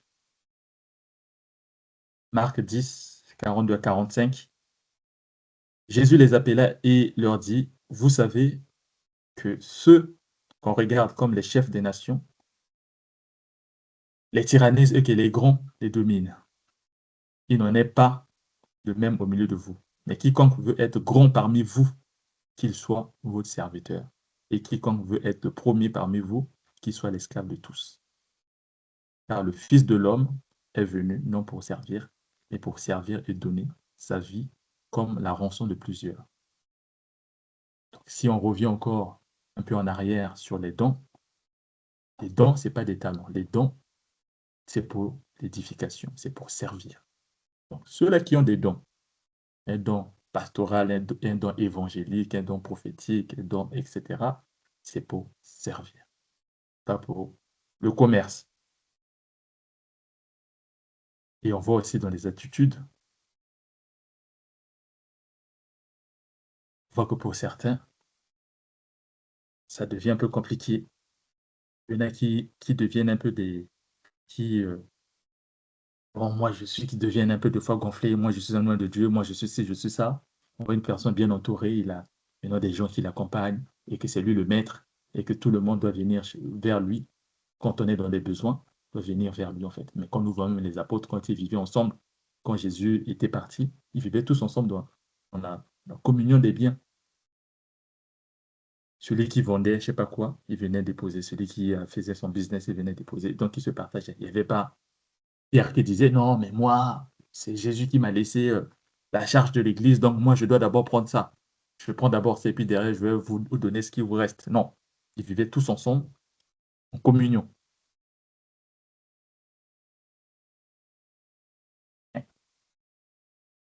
Aujourd'hui, ceux-là qui ont eu des églises, qui ont créé des églises, qui vont dire, non, mais moi, je suis un appelé. Dieu m'avait dit ceci, Dieu m'avait dit cela. Donc, vous là, vous êtes tous sous moi. Donc, même celui-là qui a le don de prophétie, comme on a dit, on est tous dans le corps de Christ. Il y en a qui ont les ministères, etc. Mais tout, c'est pour l'utilité commune. Il y en a qui veulent avoir des gens sous eux. Et ces gens-là, une personne, peut-être une personne qui est un pasteur, qui a peut-être, je sais pas, enfin, un pasteur, il va peut-être prendre sous lui une personne qui a le don, par exemple, de vision, le don de prophétie. Mais pourquoi? Pour que cette personne puisse travailler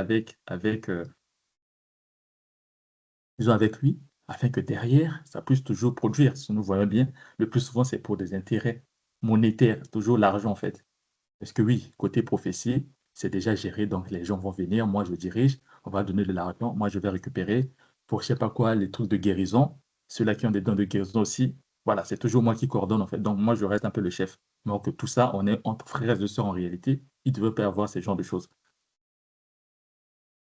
Proverbe 9, 8.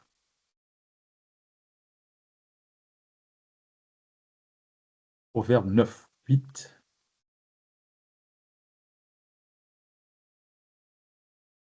Charge.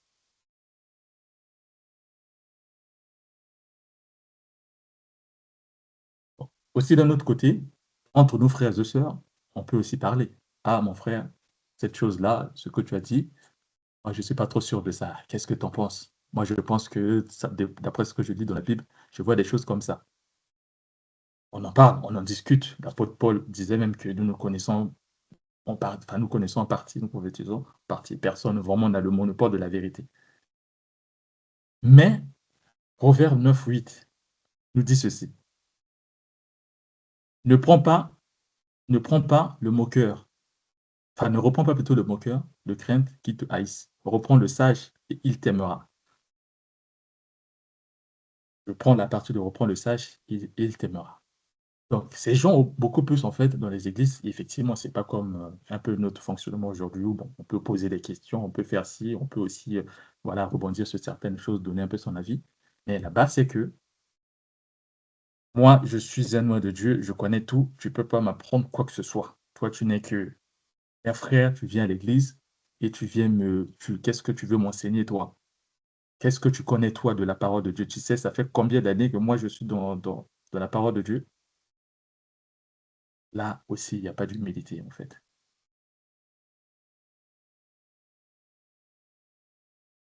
Et peut-être aussi, là où il était, il a peut-être eu à dire quelque chose que ce frère-là n'a peut-être pas bien compris et il essaie de dire par rapport à ce qu'il a compris.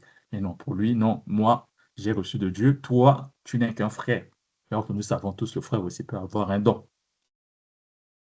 Il peut aussi prophétiser sur lui.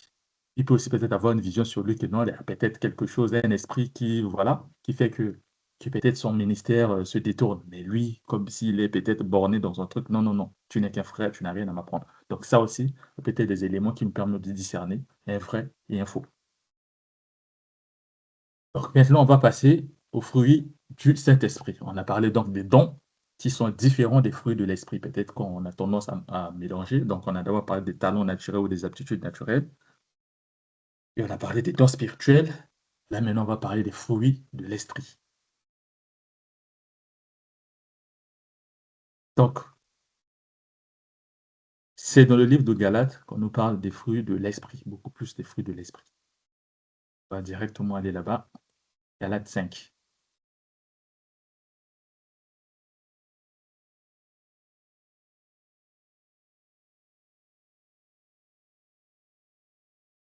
Non.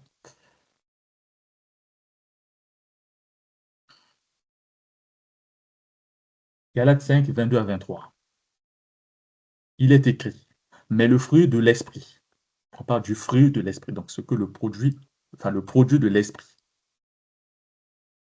Mais le fruit de l'esprit, c'est l'amour, la joie, la paix, la patience, la bonté, la bénignité, la fidélité, la douceur, la tempérance. La loi n'est pas contre ces choses.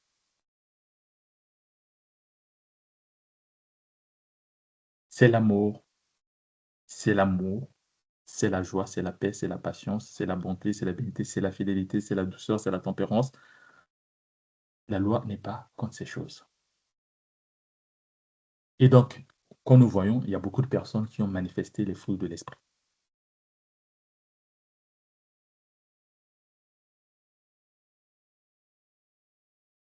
Genèse en ça.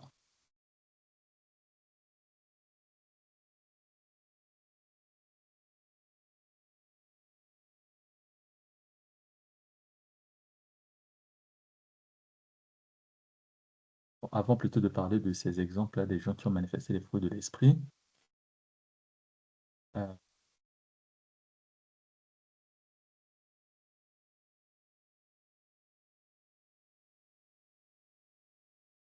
comme on a compris, avant le dimanche dernier, on a parlé du Saint-Esprit.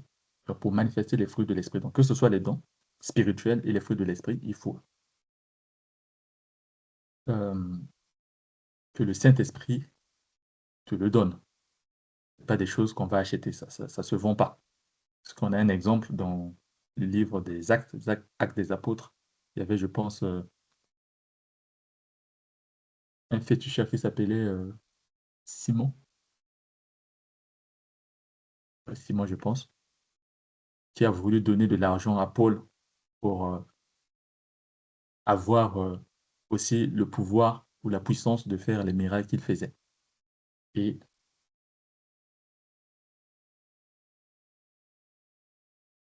il avait reprimé pour dire que les dons de Dieu, ça ne se vend pas.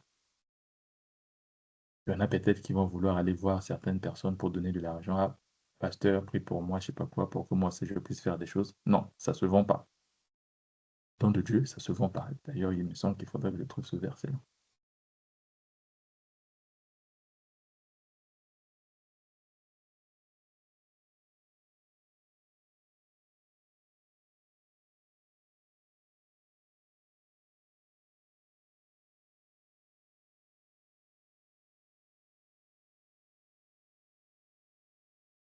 Donc, les fruits de l'esprit, en quelque sorte, c'est le caractère de Christ, de Dieu,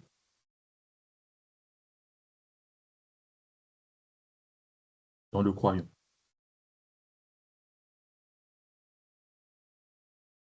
Donc, on doit revêtir, comme on a dit, marcher selon l'esprit et vous n'accomplirez plus les œuvres de la chair.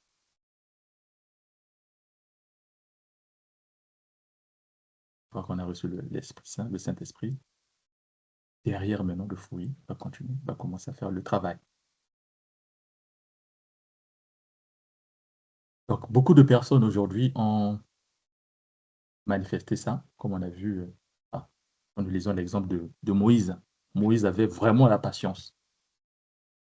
Parce que malgré tout ce que les enfants d'Israël faisaient, à chaque fois, de chauffer la tête, on veut retourner en Israël, on veut faire ci, on ne mange pas bien, on ne mange que la manne tous les jours, on est fatigué, on veut retourner en Israël. Mais malgré ça, il était patient. Quand même Dieu s'énervait pour frapper, c'est même Moïse qui disait encore à ce Dieu-là, ne fais pas ça, les enfants que toi-même tu as sortis d'Israël. Qu'est-ce que les Égyptiens diraient? Ne fais pas ça, s'il te plaît. Et Dieu se calmait. Il était vraiment, vraiment patient pendant tout le temps qu'il était avec eux. La patience. On a aussi vu par exemple, l'exemple du diacre chrétienne, où il parlait de Dieu, rempli d'esprit, il parlait de Dieu, il parlait de Jésus aussi, jusqu'à ce qu'il a été lapidé. Mais malgré ça, il a dit, Seigneur, Seigneur, ne leur impute pas ça.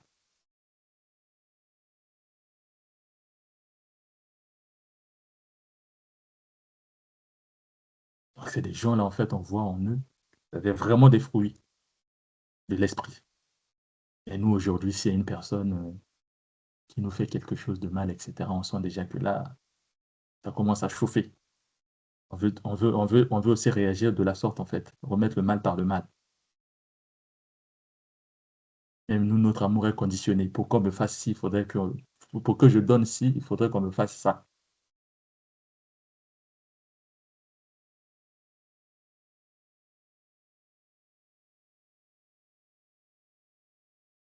Des fois, la patience, on l'a pas. La bonté, on l'a pas. La bienveillance, on l'a pas. Ça peut être quelque chose de temporaire, par exemple, par rapport à une situation. Oui, ça peut un peu se manifester, mais après, rapidement, ça disparaît. Mais ce que Dieu nous dit, c'est fruits, ça doit rester comme, enfin, une fois qu'on les a, bien évidemment, ça doit continuer comme ça. On ne va pas avoir un manguier qui aujourd'hui produit des mangues et puis demain, ça produit des papayes. Non, en fait, ça restera comme ça. Donc, une fois qu'on a des fruits, on continue de travailler, de garder ça jusqu'à ce que ça produise quelque chose. Mais là où on a vraiment vu beaucoup de fruits, on voit aussi l'exemple de Jésus. Donc, le verset de Luc 34, quand nous voyons la vie de Jésus, on voit vraiment des fruits. Il avait tout, la patience, l'amour, la paix, la joie, malgré tout ce qu'on lui faisait. Il ne paniquait jamais, en fait, comme nous, aujourd'hui. Il savait,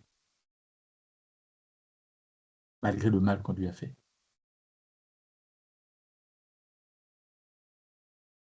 Et il demeurait le même.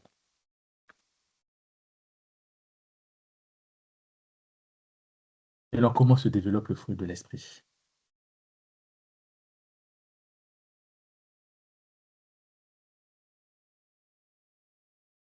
On commence par Galates 5 parce que je suis déjà là. Galates 5, 16. Oui, parce qu'on peut se poser la question, mais oui, mais pour moi, c'est des fois un peu compliqué. Est-ce que j'ai réellement les fruits de l'esprit? Mais tout le temps, je sens que je suis dans la colère, tout le temps. Des fois, je m'énerve, des fois, je fais ceci, des fois, je fais des choses, des fois, je ne suis pas patient. Est-ce que réellement j'ai les fruits? Est-ce que l'Esprit Saint vraiment est en moi? Galates 5, 16. On peut avoir les fruits, mais ça se développe aussi. C'est pas parce qu'aujourd'hui on a les fruits et puis on vit notre vie comme la vie de tous les jours. Galates 5, 16. Je commence plutôt par Jean. Je pense que j'étais sur Galates. Jean 15, 4 à 5. 15, 4 à 5 plutôt. Jean 15, 4 à 5. Jean 15, 4 à 5. Demeurez en moi et je demeurerai en vous. Comme le sarment ne peut de lui-même porter du fruit s'il demeure attaché, cep. Ainsi, vous ne le pouvez pas non plus si vous ne demeurez pas en moi. Je suis le cep, vous êtes les sarments. Celui qui demeure en moi et en qui je demeure porte du fruit, car sans moi, vous ne pouvez rien faire. Oui, donc, pour vraiment manifester ou développer les fruits, il faut rester attaché à Dieu, notamment donc à celui qui l'a révélé, à Christ. Marcher et demeurer. Donc, comme aujourd'hui, comme il donne l'exemple ici du sarment et du cep, pour que ça puisse produire du fruit, il faudrait que ça soit attaché au cep. Le sarment, il faudrait que ça soit attaché, sinon ça ne produira rien. Les chrétiens qui veulent développer du fruit, la patience, la douceur, la bonté, l'amour, la joie, la paix, il faut rester attaché.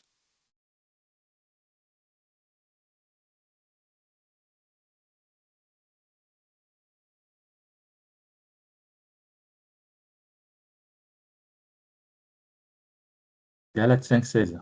Je dis donc, marchez selon l'esprit, vous n'accomplirez pas les désirs de la chair. Donc là, quand l'esprit nous parle, il faudrait qu'on reste aussi, enfin, qu'on suive, qu'on écoute et qu'on mette en pratique ce que l'esprit nous dit. C'est ça qui fera qu'on puisse pas demeurer esclave de la chair, qu'on puisse développer les fruits de l'esprit. Parce que si à chaque fois que l'esprit nous parle, nous mettons en pratique ce que l'esprit nous dit, naturellement, le fruit va se développer. Donc, comme euh, pour un arbre, par exemple, ça commence par une graine. La graine est plantée. Après, il faut prendre soin. Il faut arroser, etc., pour que ça puisse se développer. L'arbre, donc, puisse se développer. Et si on ne fait pas ça, si on n'entretient pas ça, bah, on ne peut pas non plus l'avoir. On peut pas en fait avoir des fruits derrière. Donc, il faut entretenir ça. Il faut arroser cet arbre-là. Il faut prendre soin de cet arbre pour que ça puisse produire des choses, en fait, pour que ça puisse produire le fruit. Donc, ce qui veut dire que c'est quelque chose de progressif. Sinon, on va se dire, mais non, mais moi, depuis je prie, ça fait un moment, mais je suis toujours tout le temps de la colère, etc. Oui, mais est-ce qu'on travaille ça? Est-ce que quand l'Esprit nous parle, nous nous soumettons à ce que l'Esprit nous dit? Est-ce que nous travaillons? Est-ce que nous prenons du temps de méditer, de lire un peu la parole, etc., de chercher à comprendre encore davantage, d'avoir cette intimité, comme on a dit. Ici, l'exemple qu'on donne du cep et du sarment dans Jean. Donc, il faudrait qu'on reste toujours attaché à Christ. Et donc, c'est cet attachement qui produira quelque chose derrière, en fait. Mais si on est éloigné de lui, l'arbre ne va pas grandir, donc ça ne va pas produire les fruits, pardon, les fruits qu'il faut.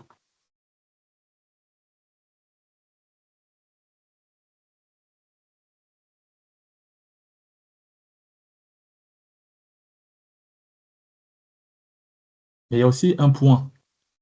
Ce que les chrétiens évitent le plus, c'est ce point-là, ce que Jacques dit.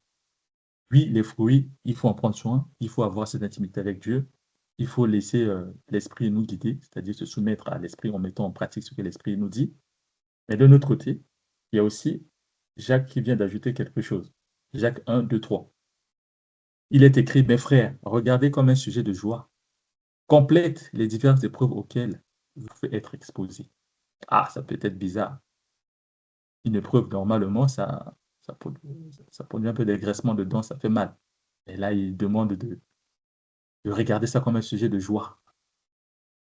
Auquel vous pouvez être exposé, sachant que l'épreuve de votre foi produit la patience. Bon, comme on a vu, la patience, ça faisait déjà partie des fruits. Donc, des fois, il faut être exposé. Dieu peut faire à ce qu'on soit dans certaines épreuves pour que derrière, quand on sortira de là, ça puisse nous apporter quelque chose. Donc, des fois, il y a certaines situations que nous voyons, nous trouvons que des fois c'est mal, alors qu'en réalité, c'était une épreuve que Dieu nous avait peut-être fait traverser pour que, en sortant de là, nous puissions apprendre quelque chose. Mais le plus souvent, nous le prenons mal. Et quand si nous le prenons mal et qu'on n'a pas compris, bon, peut-être un peu compliqué. Donc, enfin, pour terminer sur cette partie, sur tout ce sujet-là, les dons et les fruits de l'esprit. Donc, on va voir la différence entre les dons. Bon, les aptitudes ou les talents, ça, pour le moment, on met ça de côté. On va vraiment faire un focus sur ce qui concerne l'esprit. Donc, les dons, on avait déjà vu la différence entre les dons et les aptitudes. Et maintenant, on va voir les dons et les fruits de l'esprit. Donc, les dons, effectivement, c'est donné par Dieu.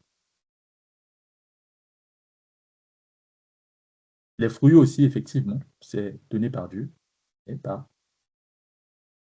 le Saint-Esprit. Donc, c'est les produits de l'esprit en nous. On peut recevoir les dons rapidement, même les gens qui ne croient pas peuvent aussi avoir des dons, comme les exemples qu'on avait déjà vus. Rapidement, on peut recevoir les dons. On peut avoir un don, déjà même On a vu pour certains, ils ont déjà le truc en eux, il faudrait juste que ça soit activé. Mais les fruits de l'esprit, ça prend du temps. Ça peut prendre du temps, en fait. Voilà pourquoi beaucoup de personnes, aujourd'hui, les chrétiens, peuvent se poser des questions.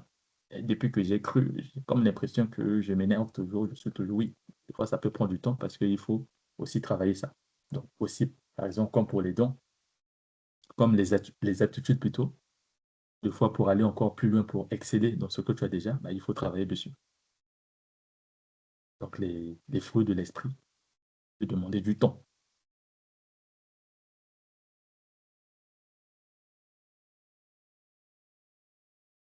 Les dons, c'est des capacités spirituelles. Ça aussi, c'est une différence fondamentale à ne pas confondre. Les dons, c'est des capacités spirituelles. C'est ce que Dieu nous a donné pour un service qu'on doit faire. Donc, pour servir le corps du Christ. Comme on a vu, on a diversité de dons. Dons de guérison, dons de songe, dons de prophétie, dons de ci, dons de ça. Tout ça, c'est pour servir Dieu. Dieu nous donne ça pour son service. Pas pour nous. Les dons qu'on nous a donnés, ce n'est pas pour nous. C'est pour servir le corps du Christ. Mais par contre, les fruits, c'est pas pour servir le corps du Christ, mais c'est pour nous. Indirectement, ça peut servir, mais c'est pour nous, parce que comme l'apôtre Paul aussi le dit, peut-être sans parole, juste par notre façon de vivre, notre façon de faire, on peut aussi gagner des gens. Donc indirectement, ça peut gagner. Mais les fruits qu'on nous donne, c'est d'abord pour nous-mêmes, en fait. En quelque sorte, c'est ce qui vient forger notre caractère spirituel, en fait. Parce que comme on a vu, les œuvres de la chair, on nous parle de la colère, de la jalousie, du mensonge, etc., etc. Ça, c'est des choses qui concernent nous-mêmes, en fait, en réalité. La colère, le mensonge, etc., concernent nous-mêmes. Donc, les fruits, du coup, ça vient en quelque sorte pour détruire tout ça. En quelque sorte, pour enlever tout ça de nous, en fait. Donc, en quelque sorte, les fruits, c'est ce qui vient nous forger nous-mêmes notre caractère spirituel, contrairement aux dons. Donc, les fruits, c'est pas fait pour qu'on puisse servir les autres avec, c'est fait pour nous, pour que ça puisse nous servir nous-mêmes, que ça puisse nous transformer, pour qu'on devienne différent.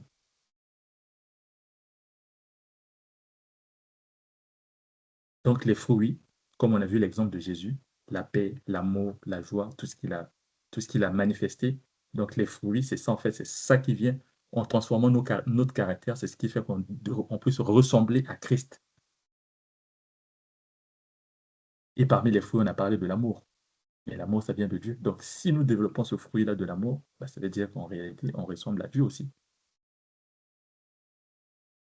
Bon, les dons, ça peut être impressionnant quand les gens voient, ah ouais, guérison, oui, les dons, les songes, les interprétations, ça peut être impressionnant. Donc, ça peut impressionner les hommes. Et d'ailleurs, aujourd'hui, il y en a qui partent d'église en église pour chercher là où il y a des dons. Ah oui, chez nous, là-bas, il y a des guérisons, chez nous, il y a des miracles, chez nous, il y a des prophéties. Viens chez nous. Parce que les gens sont impressionnés par ces choses. Mais, par contre, les fruits, c'est ce qui touche le cœur de Dieu. Parce que Dieu veut voir l'amour, comme on a dit, tu peux faire tout ça, tu peux manifester, guérir des malades, faire des prophéties, des ci, des ça, avoir des dons de vision, mais sans amour, ça ne sert à rien. On en avait parlé. Donc Dieu veut voir ça. Quand Dieu voit l'amour, il est touché. Et on a vu des gens, ils ont dit, Seigneur, Seigneur, n'avons-nous pas guéri des malades? N'avons-nous pas fait ceci en ton nom? Mais Dieu, ça ne lui avait rien fait. Mais quand on voit Jésus là qu'il a posé, c'est par amour qu'il a posé. D'ailleurs, Dieu a dit, Dieu a tant aimé le monde qu'il a envoyé son Fils.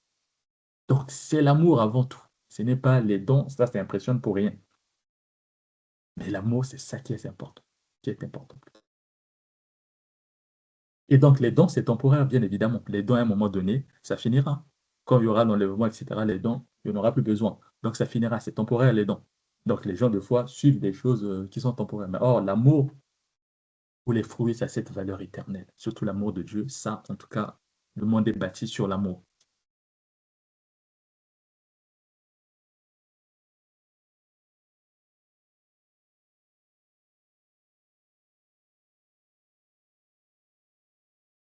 Et donc, c'est vraiment ça. Et c'est aussi ça que ça ne veut pas dire qu'on doit abandonner les dons. Sur terre, Dieu a besoin de ça pour l'édification de son corps. Mais pour nous-mêmes, pour notre transformation, c'est les fruits qu'il faut chercher.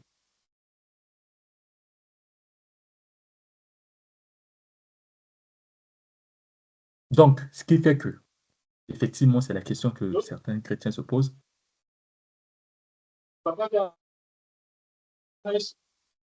Oui, moi je vais prier.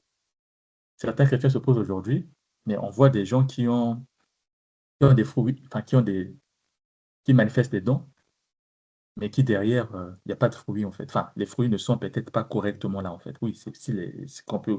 Mais celui-là, c'est un homme de Dieu, tout ça, mais tout le temps on le voit dans la colère, etc. Là aussi, il peut y avoir quelque chose qu'il ne faut pas peut-être mélanger. C'est que c'est quelque chose aussi qui se travaille. Comme on a dit, les dons, des fois, il y en a qui naissent déjà avec ça. Bien qu'on doit aussi travailler, mais les fruits, c'est quelque chose qui vient après en fait. Les fruits, c'est par rapport à notre caractère. Comme Moïse, malgré sa patience, on disait aussi que c'était un homme colérique.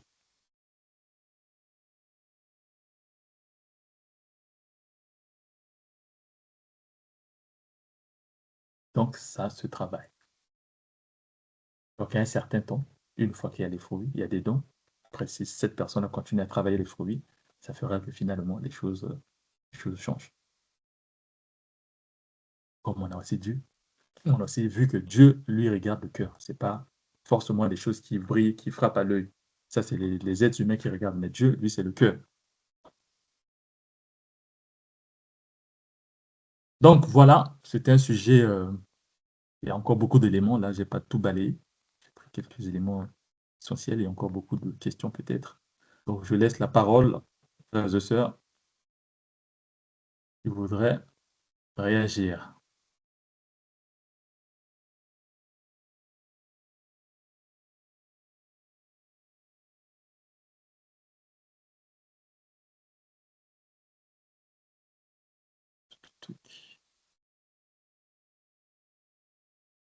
Donc, la sœur Amandine, à toi la parole.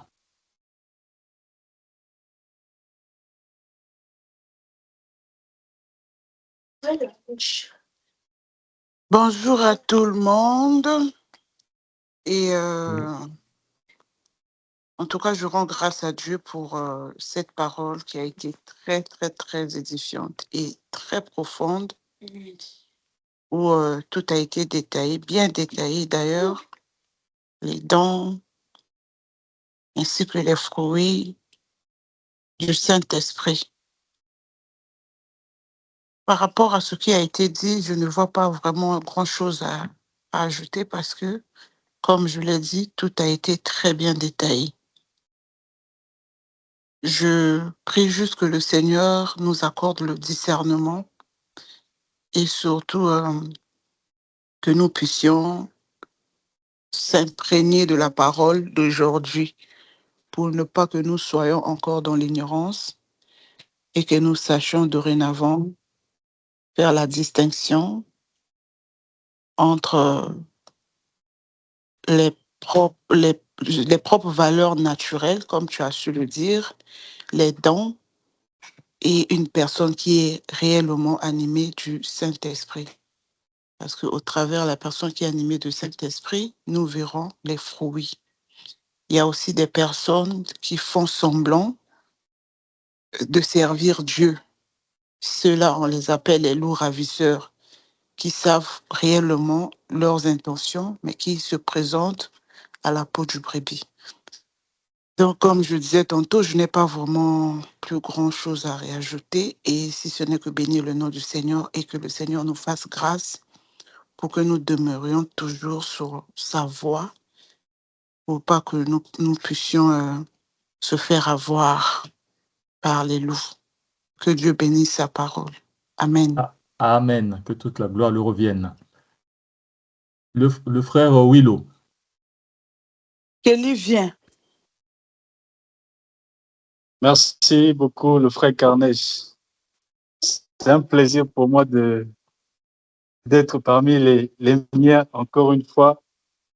En tout cas, je bénis le Seigneur pour ce retour et je dis merci au frère Carnège pour la parole.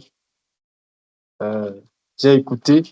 Je ne sais pas s'il faut encore ajouter quelque chose. Je suis très satisfait de la parole et je bénis seulement le Seigneur pour cette parole. Merci beaucoup, frère Carnège. Amen. Gloire à Dieu.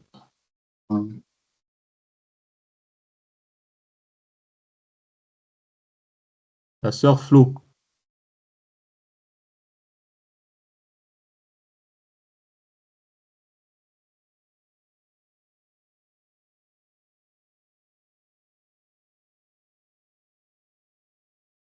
La sœur Flo, tu es là?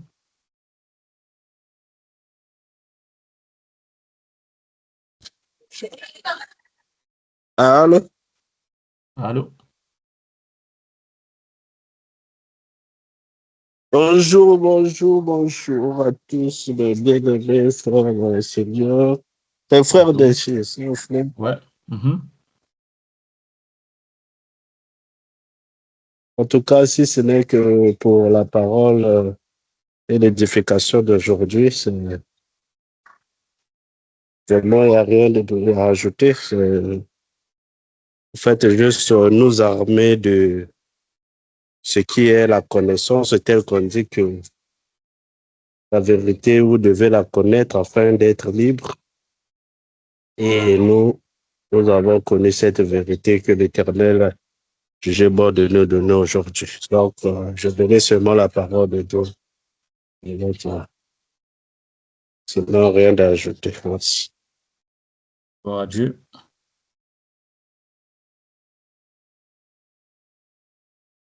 La sœur Rissa.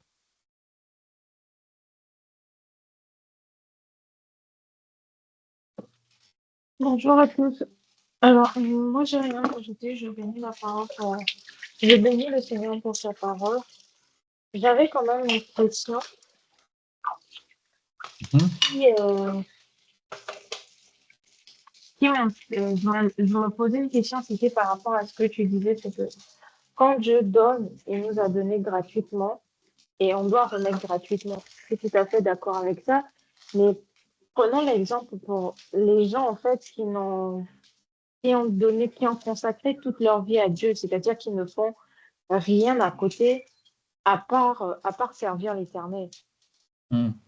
Est-ce que si, quand ils font ça, leur consultation, je veux dire ça comme ça, est-ce que ça serait un péché ou ça serait mal vu? Parce que faudrait bien qu'il nourrisse sa famille, il faudrait bien qu'il mange, faudrait bien qu'il vive aussi, en fait. Tout à fait. Je sais pas si ma question a été claire. Très clair. Et Ok. effectivement, très bonne question. Lui, c'est comme Moïse. Il a été choisi par Dieu pour conduire les enfants d'Israël dans le désert jusqu'à aller à la terre promise. Mais Moïse, par rapport à Moïse, on voit que lui, il demandait pas de la nourriture aux enfants d'Israël. C'était pas les enfants d'Israël qui allaient nourrir Moïse, mais c'était plutôt Dieu lui-même qui lui avait donné cette mission qui devait le nourrir. Et lui aussi, s'il le faisait, en quelque sorte, c'était par rapport à l'amour qu'il avait vis-à-vis de Dieu. Donc, pour cette personne-là qui a consacré sa vie à Dieu, on a aussi vu l'exemple de Paul. Après, il avait tout abandonné, il avait abandonné tout ce qu'il avait, les richesses, etc. Il avait tout abandonné. Mais il vivait quand même. Mais lui-même, il a dit, il n'a pas voulu demander de l'argent aux gens pour ne pas que ça soit comme une charge qu'il met encore sur la tête des chrétiens. Parce qu'il y en a aujourd'hui, quand on parle d'argent, ça commence un peu à piquer. Mais lui ne faisait pas ça. Mais malgré ça, il vivait quand même. Mais comment il vivait? Donc, Dieu a mis en nous aussi cet amour, comme on dit là, enfin, comme la Bible le dit, en fait, le plus important, ce que Dieu attend de nous, c'est l'amour. Donc, nous, en tant qu'êtres humains, même de façon naturelle, nous voyons une personne qui a consacré sa vie, qui ne fait plus rien, qui a comme une famille à nourrir aussi, mais qui fait le travail ou le service de Christ. À nous aussi de lui manifester cet amour. Donc, on peut lui apporter de l'aide, on peut le soutenir. Mais ce ne sera pas forcément quelque chose. Il peut demander, mais pas faire de ça comme une règle, que pour venir chez moi, il faut donner de l'argent. Nous-mêmes, en fait, en reconnaissant ça en tant que chrétiens, on voit cette personne-là, on connaît sa situation, il n'a pas besoin de nous demander. On peut lui donner, même nous-mêmes, les frères et sœurs peuvent même décider de lui faire un salaire selon les capacités, les moyens de tout un chacun pour lui offrir quelque chose afin que chaque mois qu'il ait peut-être de quoi vivre. Et là, ça ne viendra pas de lui, mais c'est Dieu qui mettra ça dans les cœurs de ces chrétiens-là pour venir en aide en fait à cette personne-là qui a consacré toute sa vie. Sans pourtant même qu'il demande quoi que ce soit.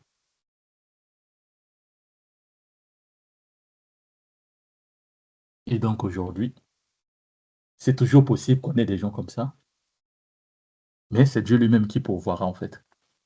Donc les gens peuvent donner sans pourtant même que lui demande. Mais toutefois, entre aussi frères et sœurs, il peut toujours demander s'il a un besoin, peut-être ad hoc ou particulier. Il peut demander à frère ou sœur un tel, j'ai vraiment besoin de telle chose, est-ce que tu peux m'aider? Mais ça va pas être conditionné du genre, non, si tu veux que je prie pour toi, si tu viens en consultation, bon, déjà, des trucs de venir en consultation, ça, on nous remet encore dans l'Ancien Testament avec les pharisiens, les souverains sacrificateurs, on n'est plus à cette époque-là. Donc, venir en consultation, les gens ont mis des cellules de consultation prophétique, de guérison, je sais pas quoi, ça devient un peu l'escroquerie en fait. Mais tu as ton frère, ta soeur que tu connais, tu veux aller vers lui. Ah, j'ai tel sujet, qu'est-ce que toi t'en penses aussi? Comme effectivement, on est tous dans le corps de Christ, on a compris que Dieu a mis des dons en chacun de nous. On peut aller, tu peux te rapprocher de ta soeur, de ton frère, pour poser une question, vous en discuter. Mais cette soeur ne va pas dire non, pour venir chez moi, il faut d'abord donner de l'argent ou bien chez moi, c'est d'abord ça. D'abord ton enveloppe, sinon, il n'y a rien. Là, ça devient un peu problématique, en fait. Donc, sinon, ces gens, tel que tu as dit, ils vont toujours vivre. Donc, c'est Dieu lui-même qui va le gérer. On a l'exemple de Jean-Baptiste et d'Élie. Élie, Dieu, ouais, Élie, même David aussi. Quand Dieu lui avait dit de s'éloigner, d'aller là où Saül n'était pas, il était nourri quand même. Exemple d'Élie. On disait même qu'il y avait un corbeau qui venait le nourrir. Là où il était dans les grottes, etc. Il n'avait rien. Mais il était nourri. Dieu le nourrissait. Jean-Baptiste aussi, qui vivait loin, loin, loin, loin des gens, qui se nourrissait de sauterelles, etc., du miel. Mais comment il faisait? Il était nourri. Donc en réalité, avant tout, c'est d'abord Dieu qui nourrit. Mais ce n'est pas l'argent des gens. Les gens, en fait, il fera que cet homme-là puisse finalement vivre comme il se doit. Donc le problème, c'est justement à son niveau, ça va devenir comme une règle. Et Dieu n'a pas imposé des règles pour bénéficier de sa grâce. Donc s'il y en a qui viennent vers lui après, peut-être après avoir échangé avec cette personne qui trouve que, bon, là, je suis touché, cette personne peut même dire, bon, bah, j'ai 10 millions, en tout cas, ce que tu as fait, j'ai vécu longtemps. Prenons l'exemple de Jésus, par exemple, cette femme-là qui avait dépensé tout son argent dans la médecine, etc., pour trouver la solution, pour chercher la solution à sa perte de sang sans trouver de solution. Mais le jour où elle a trouvé Jésus, en quelques fractions de secondes ou en nanosecondes, elle a trouvé sa solution. Et cette femme-là aussi, si elle était riche, si elle avait beaucoup d'argent, elle pouvait se dire, en tout cas, j'ai cherché partout, je n'ai pas trouvé. J'avais des économies, je ne sais pas, de 1 milliard. Je te donne ça. Et Jésus enfin, juste un exemple pour caricaturer, hein. Mais Jésus n'avait pas peut-être besoin de ça ou bien n'avait pas demandé. Donc même pour ces gens-là aussi, ça peut arriver.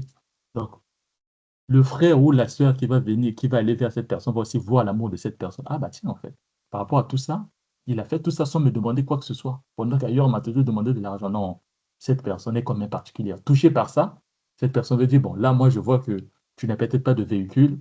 Des fois, tu as des enfants, tout ça, là, tu souffres un peu. J'ai un véhicule là-bas, ou bien moi, je t'achète un véhicule. Ça, c'est des choses que Dieu veut, mais pas... Donc, si moi, j'ai pas l'argent, je peux pas les consulter parce que j'ai pas l'argent. Là, en fait, ça veut dire qu'on prive la grâce de Dieu à certaines personnes. C'est vrai qu'aujourd'hui, on n'est plus dans ces histoires de consultation, mais c'est en quelque sorte rendre inaccessible la grâce de Dieu à certaines personnes. Parce qu'on va dire, bon, pour venir consulter, il faut par exemple 10 000. Ou d'autres, ça peut aller très loin, ça peut monter très, très, très loin. On voit certains prophètes ici, des fois sur Internet, il faut par exemple, je sais pas, 200 $ pour la consultation. Donc, moi, un pauvre chrétien que je suis, même pour avoir 50 $, c'est compliqué pour moi. Donc, ça veut dire que je ne peux pas, pardon, je peux pas écouter Dieu pardon, écouter Dieu parce que j'ai pas l'argent.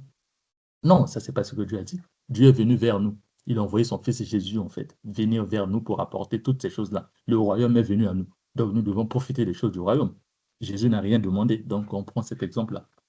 Mais si mon frère et soeur il veut demander quelque chose, il peut demander. Mais pas faire de ça une règle. Et les chrétiens aussi qui sont touchés, ils vont toucher. Peut-être aussi que c'est un manque de foi. Cette parole aussi s'applique à nous tous, hein, quand on dit chercher premièrement le royaume de Dieu et puis tout le reste vous sera donné. Donc, nous tous cherchons d'abord le royaume de Dieu. Donc maintenant, si cette personne trouve que ça ne l'arrange pas, comme je disais, bon là c'était avant que tu te connectes plutôt, Dieu a mis en nous des aptitudes. Donc, cette personne n'a qu'à chercher des aptitudes que Dieu a mises en elle, peut-être aller fructifier, travailler peut-être pour que ça lui produise de quoi vivre. Parce que s'il ne dépend que de... Il veut dépendre que de ce que les gens vont donner par consultation, là, ça va devenir un peu compliqué. Ça va devenir comme un business. Et beaucoup aujourd'hui sont perdus justement par rapport à ça. Ils ont mis l'argent devant et puis c'est plus réellement Dieu qui le servent. Donc voilà par rapport à ta question ce que je pourrais dire.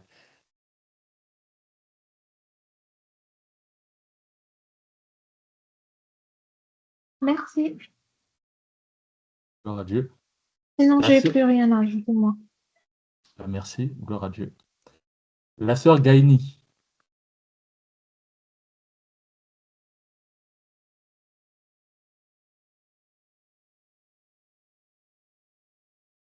est-ce que tu es là, la sœur Gaïni?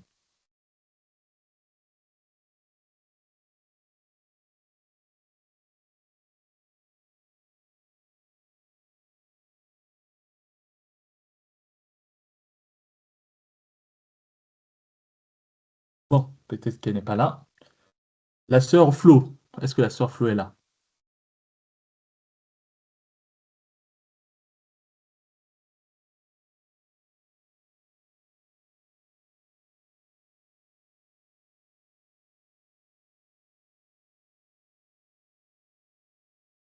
Allô, vous m'entendez?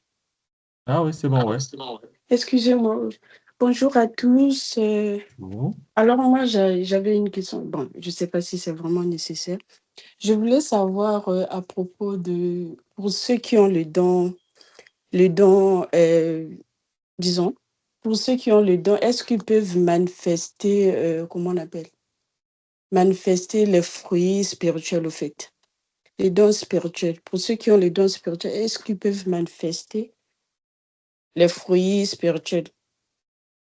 Mhm. Oui, effectivement, c'est deux choses différentes. Mm. Deux choses. Alors, je remets ça. Oui, normalement, les deux peuvent, comme on a dit, les fruits, en fait, c'est ce qui concerne nous-mêmes, en quelque sorte, notre caractère. Parce que les fruits, c'est quoi? Ça nous parle de la colère. Quand on parle de la colère, c'est un peu le tempérament d'une personne. Cette personne est de nature colérique. On nous parle de la paix. La paix, c'est ce qui te concerne toi-même, ça ne concerne pas les gens. Quand on parle de la joie, normalement, ça te concerne toi-même, mais tu peux aussi diffuser la joie tout autour de toi. Et on parle de beaucoup d'autres fruits de l'esprit. Donc ça, les fruits, en tout cas, c'est ce qui te concerne en réalité. D'abord, toi-même, c'est ce qui te permet de te transformer pour avoir un caractère qui ressemble au caractère de Christ. Et les dons, c'est ce que Dieu nous a donné, donc comme les prophéties, les guérisons, le parler en langue, etc., etc. Ça, Dieu nous a donné pour servir l'Église, c'est-à-dire pour servir les autres. Donc, comme on a compris, si les caractères, c'est ce qui te concerne, les dons, c'est ce qui te permet de servir les autres. Donc, bien évidemment, tu peux avoir les deux. D'un côté, pour servir les autres, et d'un autre côté, pour ton propre caractère, en fait, pour que tu sois transformé, tout en sachant qu'avant qu'on connaisse, avant que les fruits de l'esprit n'arrivent, on était tous dans la chair, où chacun était dans sa façon de faire. D'autres, c'était des vrais colériques, d'autres, c'était des gens qui étaient vraiment dans la jalousie, les autres, c'était dans, je sais pas, dans beaucoup de mauvaises choses. Mais quand l'esprit est arrivé, l'Esprit Saint, comme on a dit, qu'on soit transformé par l'esprit, en fait, que l'esprit nous transforme, qu'on soit conduit, en tout cas dans la vérité. Donc, l'esprit vient maintenant pour changer notre caractère. Donc, pour certains, ils ont les dons, puisque c'est Dieu qui donne, mais ils n'ont pas encore reçu l'esprit. Quand ils vont recevoir l'esprit, l'esprit va faire encore le don, puisse encore peut-être s'activer d'une autre façon, grandir encore peut-être, parce que ça permettra à cette personne de comprendre certaines réalités différemment. Donc, on peut avoir les deux. Exemple, peut-être le plus simple, c'est l'exemple de Jésus qui avait la plénitude en lui, qui avait les dons et qui avait aussi les fruits. Et on a vu ça aussi chez les apôtres. D'ailleurs, l'apôtre Paul en parle beaucoup. Donc, c'est possible, bien évidemment. Mais on peut avoir les dons sans avoir l'esprit. Dieu peut donner à un moment donné, pour certains. Comme dans l'Ancien Testament, Dieu peut te donner un don pour faire quelque chose, juste pour un temps limité. Ça aussi, ça existe pour un temps limité. Comme ceux qui travaillent avec Moïse. Mais comme quand il forme chacun de nous, il y a déjà quelque chose qui est en nous. Il peut mettre quelque chose, mais À cette époque-là, nous ne connaissons pas encore Dieu. Ce n'est que par la suite que ça va encore être plus que visible. Même si on n'a pas encore reçu l'Esprit, mais Dieu avait déjà positionné le truc en nous. Donc voilà. Je ne sais pas si tu as autre chose. Ok, merci. Non, merci beaucoup. Gloire à Dieu. La sœur Flo, on finit avec toi.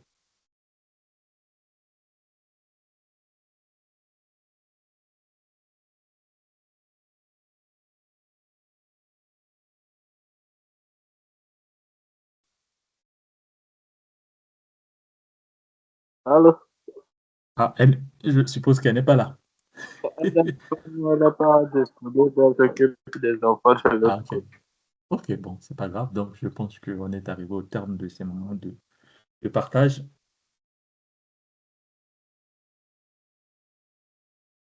On va rendre gloire à Dieu et